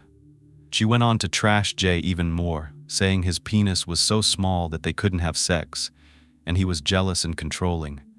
He had so many rules for her to follow that she was forced to clean like a slave and cater to every need, or else he would kick her out and leave her with nothing. Marjorie said Jay was cheating and he had a girlfriend in Tucson. She didn't want to confront him because she didn't want to ruin their arrangement. Sharon did believe that Marjorie was the victim, and she started to feel sorry for her at first, but then she tells detectives that she knew it was all lies. Sharon would notice every time she brought up Jay, Marjorie would degrade him, call him fat and disgusting, all the while she was using his money to get lipo and keep herself thin. She admitted to Sharon that she was happier when he was gone. She didn't love him, she wanted a divorce, but she was scared she would lose custody of Noah. She said she was so deprived of sex and was in a loveless, sexless marriage and looking for a way out. She excused the way she felt because she said, "You know, Jay's been cheating for years." But she made sure to tell Sharon that if Jay ever tried to take Noah, she would take care of him. She also mentioned his life insurance policy, but at the time, Sharon didn't find anything odd about the conversation, but now she does. Oh, and she had more to share. She said that Marjorie became insane about Noah winning those karate tournaments. Remember that? People started to notice, and they reported it to the club because she would say all these nasty things about the other boys competing, and these were children. Sharon caught Marjorie going inside the boys' locker room, so she follows her in there, and guess what she's doing? She's putting itching powder in the uniforms of the better opponents that Noah had to face in the tournament. So anyone better than Noah, that he would originally have to face, would have to go home. And that means it only left the less talented opponents so that Noah would win. One time, Marjorie ends up overhearing an instructor telling some other woman that her son was the best karate student, and Marjorie lost it. Her name was Janice. Well, it was over for Janice because Marjorie made her life miserable. She was stalking her, calling her all hours of the night and hanging up, spreading rumors about her all around town. People started to look at Janice like she was disgusting and weird, and they would start distancing themselves from her. There was even graffiti on the wall of the school talking crap about Janice's son. One day, Janice arrived at the karate studio and saw that every car in the parking lot had some kind of letter attached to their windshield. When she took a closer look, she could not believe it. It was a full-page typed letter about what a horrible person she was. She just broke down right there and started to cry. She didn't know what to do. She walked around the parking lot, picking up nearly 200 of these letters that were just scattered on the floor on cars. She started to be afraid for her life. She said her life was ruined. She couldn't relax anymore, and she had to switch schools and karate places. It was a complete nightmare, and she said she was scarred for life. Sharon had also seen Marjorie snorting Noah's Ritalin, and even giving Noah 2 or 3 times his dosage so that he would fall asleep, and she could have men over without worrying that he was going to bother them. She was obsessed with being thin. We kind of already know that. But not only was she snorting the Ritalin to stay thin, she asked Sharon if she could find her some cocaine, which she said she couldn't. Sharon explains she was dumb enough to introduce her boyfriend to Marjorie, not knowing the evil person that she really was. His name was Josiah. He was one of the junior karate instructors. Marjorie had known him for years, and she tried to seduce him behind Sharon's back. She was successful because, as you know, she has her way of charming men. I mean, it takes 2 to tango, but let's also face the fact that she is very manipulative and quite scary. The thing is, she starts to make him engage in these sexual fantasies that she had, and it really got too much for him. He started to get scared. He thought Sharon was going to find out, and he felt really guilty. He never wanted to start this affair in the first place. He kept telling Marjorie he didn't feel comfortable with it, and in 2004, he had had enough. He walked out. He said he loved Sharon. He didn't want to see Marjorie anymore. Josiah then admits everything to Sharon, and before she could even be angry at him, she realizes just how crazy Marjorie is because she begins to stalk Sharon. She's calling everyone and talking all this crap, just like she did with Janice, and she's telling everyone that she slept with Josiah and that Josiah cheated, and they have a toxic relationship. It was a mess. It was just a lot of drama, and she was harassing Sharon, calling her up to 20 times a day and leaving obscene messages on her machine, exposing all the things that she and Josiah did in bed. She belongs in a loony bin. Recall Wayne Adam Ford, he did something similar to Bob about Kelly. Sharon realizes it was true. She had stalked Janice from the karate studio. Sharon decides to move, get out of there, and change her last name. This was great information, but it doesn't mean Marjorie did something to her husband. Marriages have problems. People are immature. These things happen, and also there's no evidence that it really did happen. They could have just had a falling out because she did sleep with Sharon's boyfriend. However, they do focus on the people closest to the missing person, so they start watching Marjorie, taking a closer look at her actions while Jay is gone. They looked into her and Jay's financial records, and it turns out Jay usually provided $500 a week to Marjorie from his account into her personal, kind of like an allowance. But then they discover that right after everyone stops hearing from Jay, Marjorie is making withdrawals from Jay's account. $500 a day, not a week, every single day, maxing out the amount she could take out. She's also making purchases with Jay's credit cards, not just everyday purchases, everyday items. No, she was going on straight-up shopping sprees, buying hundreds and hundreds of dollars of clothes for herself, for Noah, new items for their home. But this wasn't normal. She was spending thousands of dollars a day. She even got one of those pretty fountains for the front of their lawn for $2,000. What looked really weird was that the very first purchase she made after Jay went missing was a baby grand piano for $12,000. That's what she's doing instead of worrying about her husband. That's what she's doing. But granted, she doesn't really think there's anything wrong, right? She keeps telling people, don't worry. But still, she's not allowed, I guess I put those in air quotes, to spend this money. This is not her normal way of handling finances. Altogether, she spent close to $50,000 in just a few weeks. They are laser focused on Marjorie, and at this point, Butcher keeps calling her, but Marjorie never picks up, probably because she's out spending all of Jay's money. They keep digging, and it turns out on September 9th, the day after Jay disappeared, around $500 was spent at Target. This purchase was made with the very same card that Jay had used in Tucson for a hotel room and pizza that night before he headed home. So, who was at Target and what was purchased? Are you ready for this? A number of cleaning products, scrub brushes, floor cleaner, acetone, stain removers, bleach, rags, sponges, men's clothing. Random. Marjorie did do a lot of housework. So is this really odd or not? Well, it is stuff you'd use to clean up a crime scene, am I right? The detectives had to know right away who made these purchases, and the bank told them there was only one of those cards. So this meant she was in possession of Jay's credit card the same day he went missing. Butcher went to the Target. They asked to see all the items. They wanted them to put them out in front of them in the exact quantities. Everything. This was not a regular trip because it was excessive. There were 3 or 4 of everything. 8 scrub brushes, 4 bottles of bleach, that kind of thing. She even bought a steam cleaning machine. When the store surveillance footage was reviewed, it was Marjorie and Noah at the checkout counter. Butcher called Marjorie back on September 28th, and she finally responded. Well, I know you could have guessed this one. She stops answering Butcher's phone calls after this, so they have to get a search warrant for her home. And they didn't tread lightly. No. They brought the SWAT team, and they mercilessly broke down her front door with a battering ram. I do have some of the audio from that night, not much, but take a listen. She wasn't alone. A man was with her. He was the same man heard in the background of that call with Butcher, and he fought back against the SWAT team. Who does that?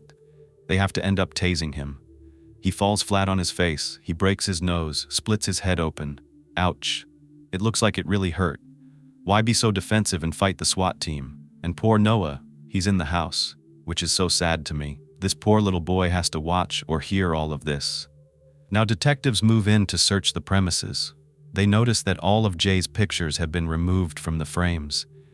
Jay's clothes had been removed from the closet and his drawers, and then they had been replaced with another man's clothing.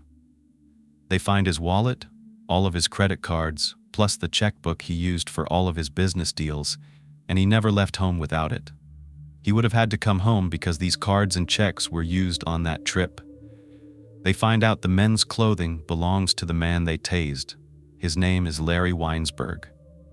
Marjorie admits Larry is her boyfriend, but she's not having an affair because she and Jay are divorced.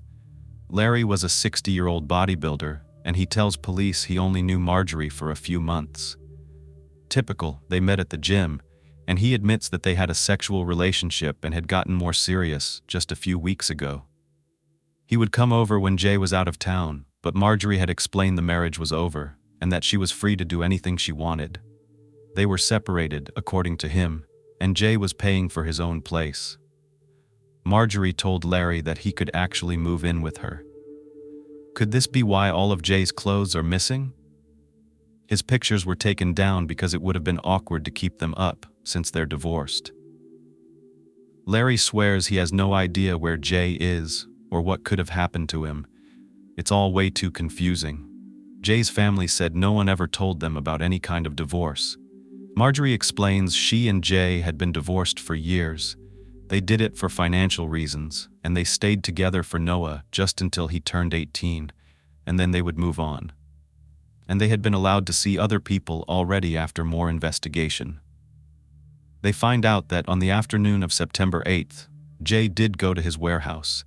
There was evidence that he made several business calls, used his computer to send out emails, and searched for routes to travel. There was video surveillance of him at a gas station not too far from his house. They had locked down his whereabouts until 5 p.m. on September 8th, and then, after that, the trail goes cold. The case is kind of at a standstill. They don't have enough for an arrest warrant, but they were about to find something of significance. On October 23, 2004, at 10 a.m., Butcher gets a call. They found Jay's Ford Bronco. It was abandoned in an apartment complex just a few miles from the orphan's home. The doors are locked. She looks in the back, and the back seats have been folded forward, and the window at the back of the truck was open. It's sort of like if, let's say, you're moving something large that has to stick out of the back. She makes a note that the driver's seat was pulled up closer to the steering wheel, which she thought could mean someone Jay's height did not drive the car last. Oddly, there was also a can of air freshener spray on the center console. You can see it here. They had the truck transported to the police station where they put it into a special evidence garage. This is where the forensic teams would come in and test it. Only a couple of hours later, at 1:30, the Phoenix Police Department gets a call about something horrific that was found in the North Phoenix desert. This particular area was surrounded by homes and businesses, but there was barren, undeveloped land between them. One transient man had been sleeping in that area for a while. It was off Dynamite Boulevard. It turns out that this transient man who was living there stumbles upon something pretty big that's underneath a piece of ripped-up carpet. I'm going to show you actual pictures of this so you understand what he was looking at. You can see there's a big piece of what looks like a rug that you rip up from your home. It looks like it has a big stain on it. It looks like trash. There's also some kind of bags and rags or something inside of the rug. I can't really tell what it is, but the man kind of thinks there could be something of value under there. So he starts to remove the rug and finds something wrapped in thick industrial plastic wrap. It's wrapped a few times. As he goes deeper, he finds a plastic Rubbermaid container. Of course, at this point, he's invested. He's curious about what could be inside, so he decides to open it. Inside, there's a black garbage bag, and he starts to rip it open, and that's when he finds something that makes my stomach turn. The first thing he notices is the smell. It was this thick, hot, rich, musty, putrid odor. It makes him gag. He looks inside, and with the hot Arizona sun shining down, he sees blood and hair, and he jumps up. He knows it's human remains, but what's even worse is that it's only part of a human body. He runs to the nearest gas station and calls the police. Detective David Barnes, a homicide detective, was the lead on the case. He arrives at the scene and finds a decaying portion of a human body. It was cut and dismembered. Only the torso was in the container. It was sliced just above the belly button and below the knees. It was unreal. They could tell it was a man. His stomach had thick black hair on it. He was still wearing a pair of bloody denim shorts with a black belt, and his genitals were still attached. No head, no arms, and no legs. None of his organs were still inside either. Inside one of the pockets of the bloody pair of denim shorts was a set of car keys. The remains are sent to the morgue. This is obviously a homicide. Nobody cuts themselves up into a plastic container. It wasn't easy to positively identify a torso. Even an autopsy wouldn't be able to tell them much. The denim shorts are removed, and inside the pockets, they find some money and a set of car keys. Detective Barnes takes the money, the shorts, and the keys and the other items into the evidence room to dry them out so that they can be examined by a forensic technician. There are several detectives that are working separate cases and chatting inside this evidence bay. Barnes mentions he found a torso, and then he's working on preserving the little evidence that they had, including a set of Ford car keys. Detective Butcher is standing right there. After knowing about the torso, it seems so inappropriate to say the name Butcher, but she hears him say Ford keys, and she tells him she just found an abandoned Ford Bronco, and that case that she's working on is associated with a missing person. Of course, they waste no time. They test the keys, and they are a perfect match. They found Jay Orbins' body. It's sad. I feel for Jay. I feel for Noah. It's sad. I just keep thinking, poor Jay. With the body being found so close to where the orphans lived, police knew Marjorie was lying about Jay not coming home. It's not like the movies. You can't just bring someone in right away and start questioning them and arresting them. You really have to make sure that all the pieces fit together, and you are 100%, if you can be confident or close to it, that you have the right person. You only get one chance. That's why the public sometimes thinks that cases are not moving at all. They are. It's just not public knowledge. So I've gone into a lot of detail. At this point, I'm going to rattle off evidence that they found. She met Larry at the gym. She pursued him really hard. He saw the ring on her finger and asked if she was married, but she said no. She said she wore the ring just to keep the men away.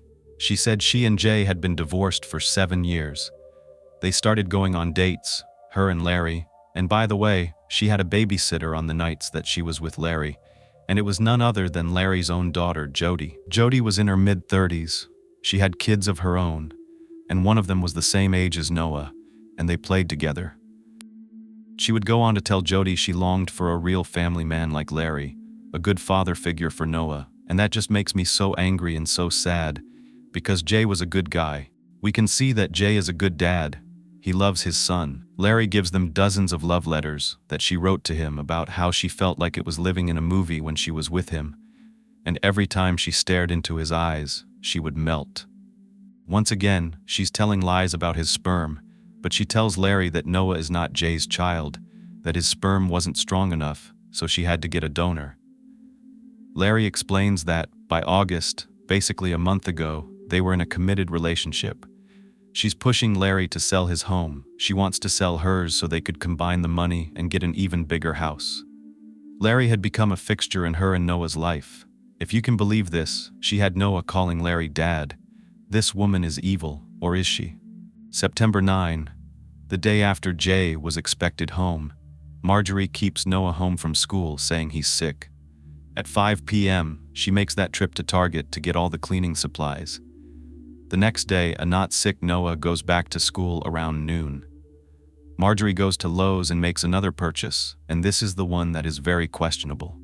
After Jay had gone missing, and she said it was because she had to go, she was remodeling the garage for Jay, and that she had to have the epoxy paint on the floors before he came home. Whether this was a slip-up or not, investigators find the floors are fully repainted and they're covered in epoxy. This makes it impossible to find any traces of DNA or anything of evidentiary value. See, the floors are spotless. This epoxy is like a glaze. If you can imagine a thick, glossy glaze, they're not going to be able to separate blood, if there is any, from the epoxy to test it. It's just all combined and hardened. It's kind of a brilliant, ingenious idea, but an evil one. She also bought supplies to patch up a hole in the garage. How did it get there? We don't know, but Jay's brother says he saw it. He pulled up, looking for Jay one day, and it had already been patched up. but it was freshly painted. It was about 10 to 12 inches wide and 8 inches high. He took a photo of it, and Marjorie explained she had just backed up into it with her car. Marjorie leaves messages on Jay's phone on September 14th at noon, saying, "Hey, you have to call people back." On Saturday, September 18th, Larry's daughter sees Larry dumping several large black trash bags into a big dumpster in the alley behind his house. She thought it was odd. Larry lived by himself, and he never had that much trash. October comes to an end. Meanwhile, more info came in. They figured out that at one time his remains had been frozen, and then they were cut up. With the evidence mounting, they definitely had two suspects, Larry and Marjorie. But it wasn't until November 13th that detectives could officially bring Marjorie in for fingerprints and DNA samples. They did this under the pretense that they were charging her for making purchases on Jay's credit card, saying it was fraud. They wanted to question her about this, and they stopped her outside of her home. There she is. They pulled up, and she's there with Noah. She acts like she wants to help out, that she didn't know she was doing anything wrong by using the cards in his name. She's so sorry for the mix-up. Sure, mix-up. Yeah, she should want a lawyer. I wouldn't even be questioned without a lawyer, even if I was innocent, because it is scary. You don't know if things are going to go south, and you do end up getting things pinned on you that you didn't do. While she's being questioned, though, they go back and look at the garage again. They find out that the garage ceiling had been painted. So did the walls, and there were cardboard pieces just taped to the windows so that nobody could see in. A bunch of the cleaning supplies were missing out of Marjorie's house.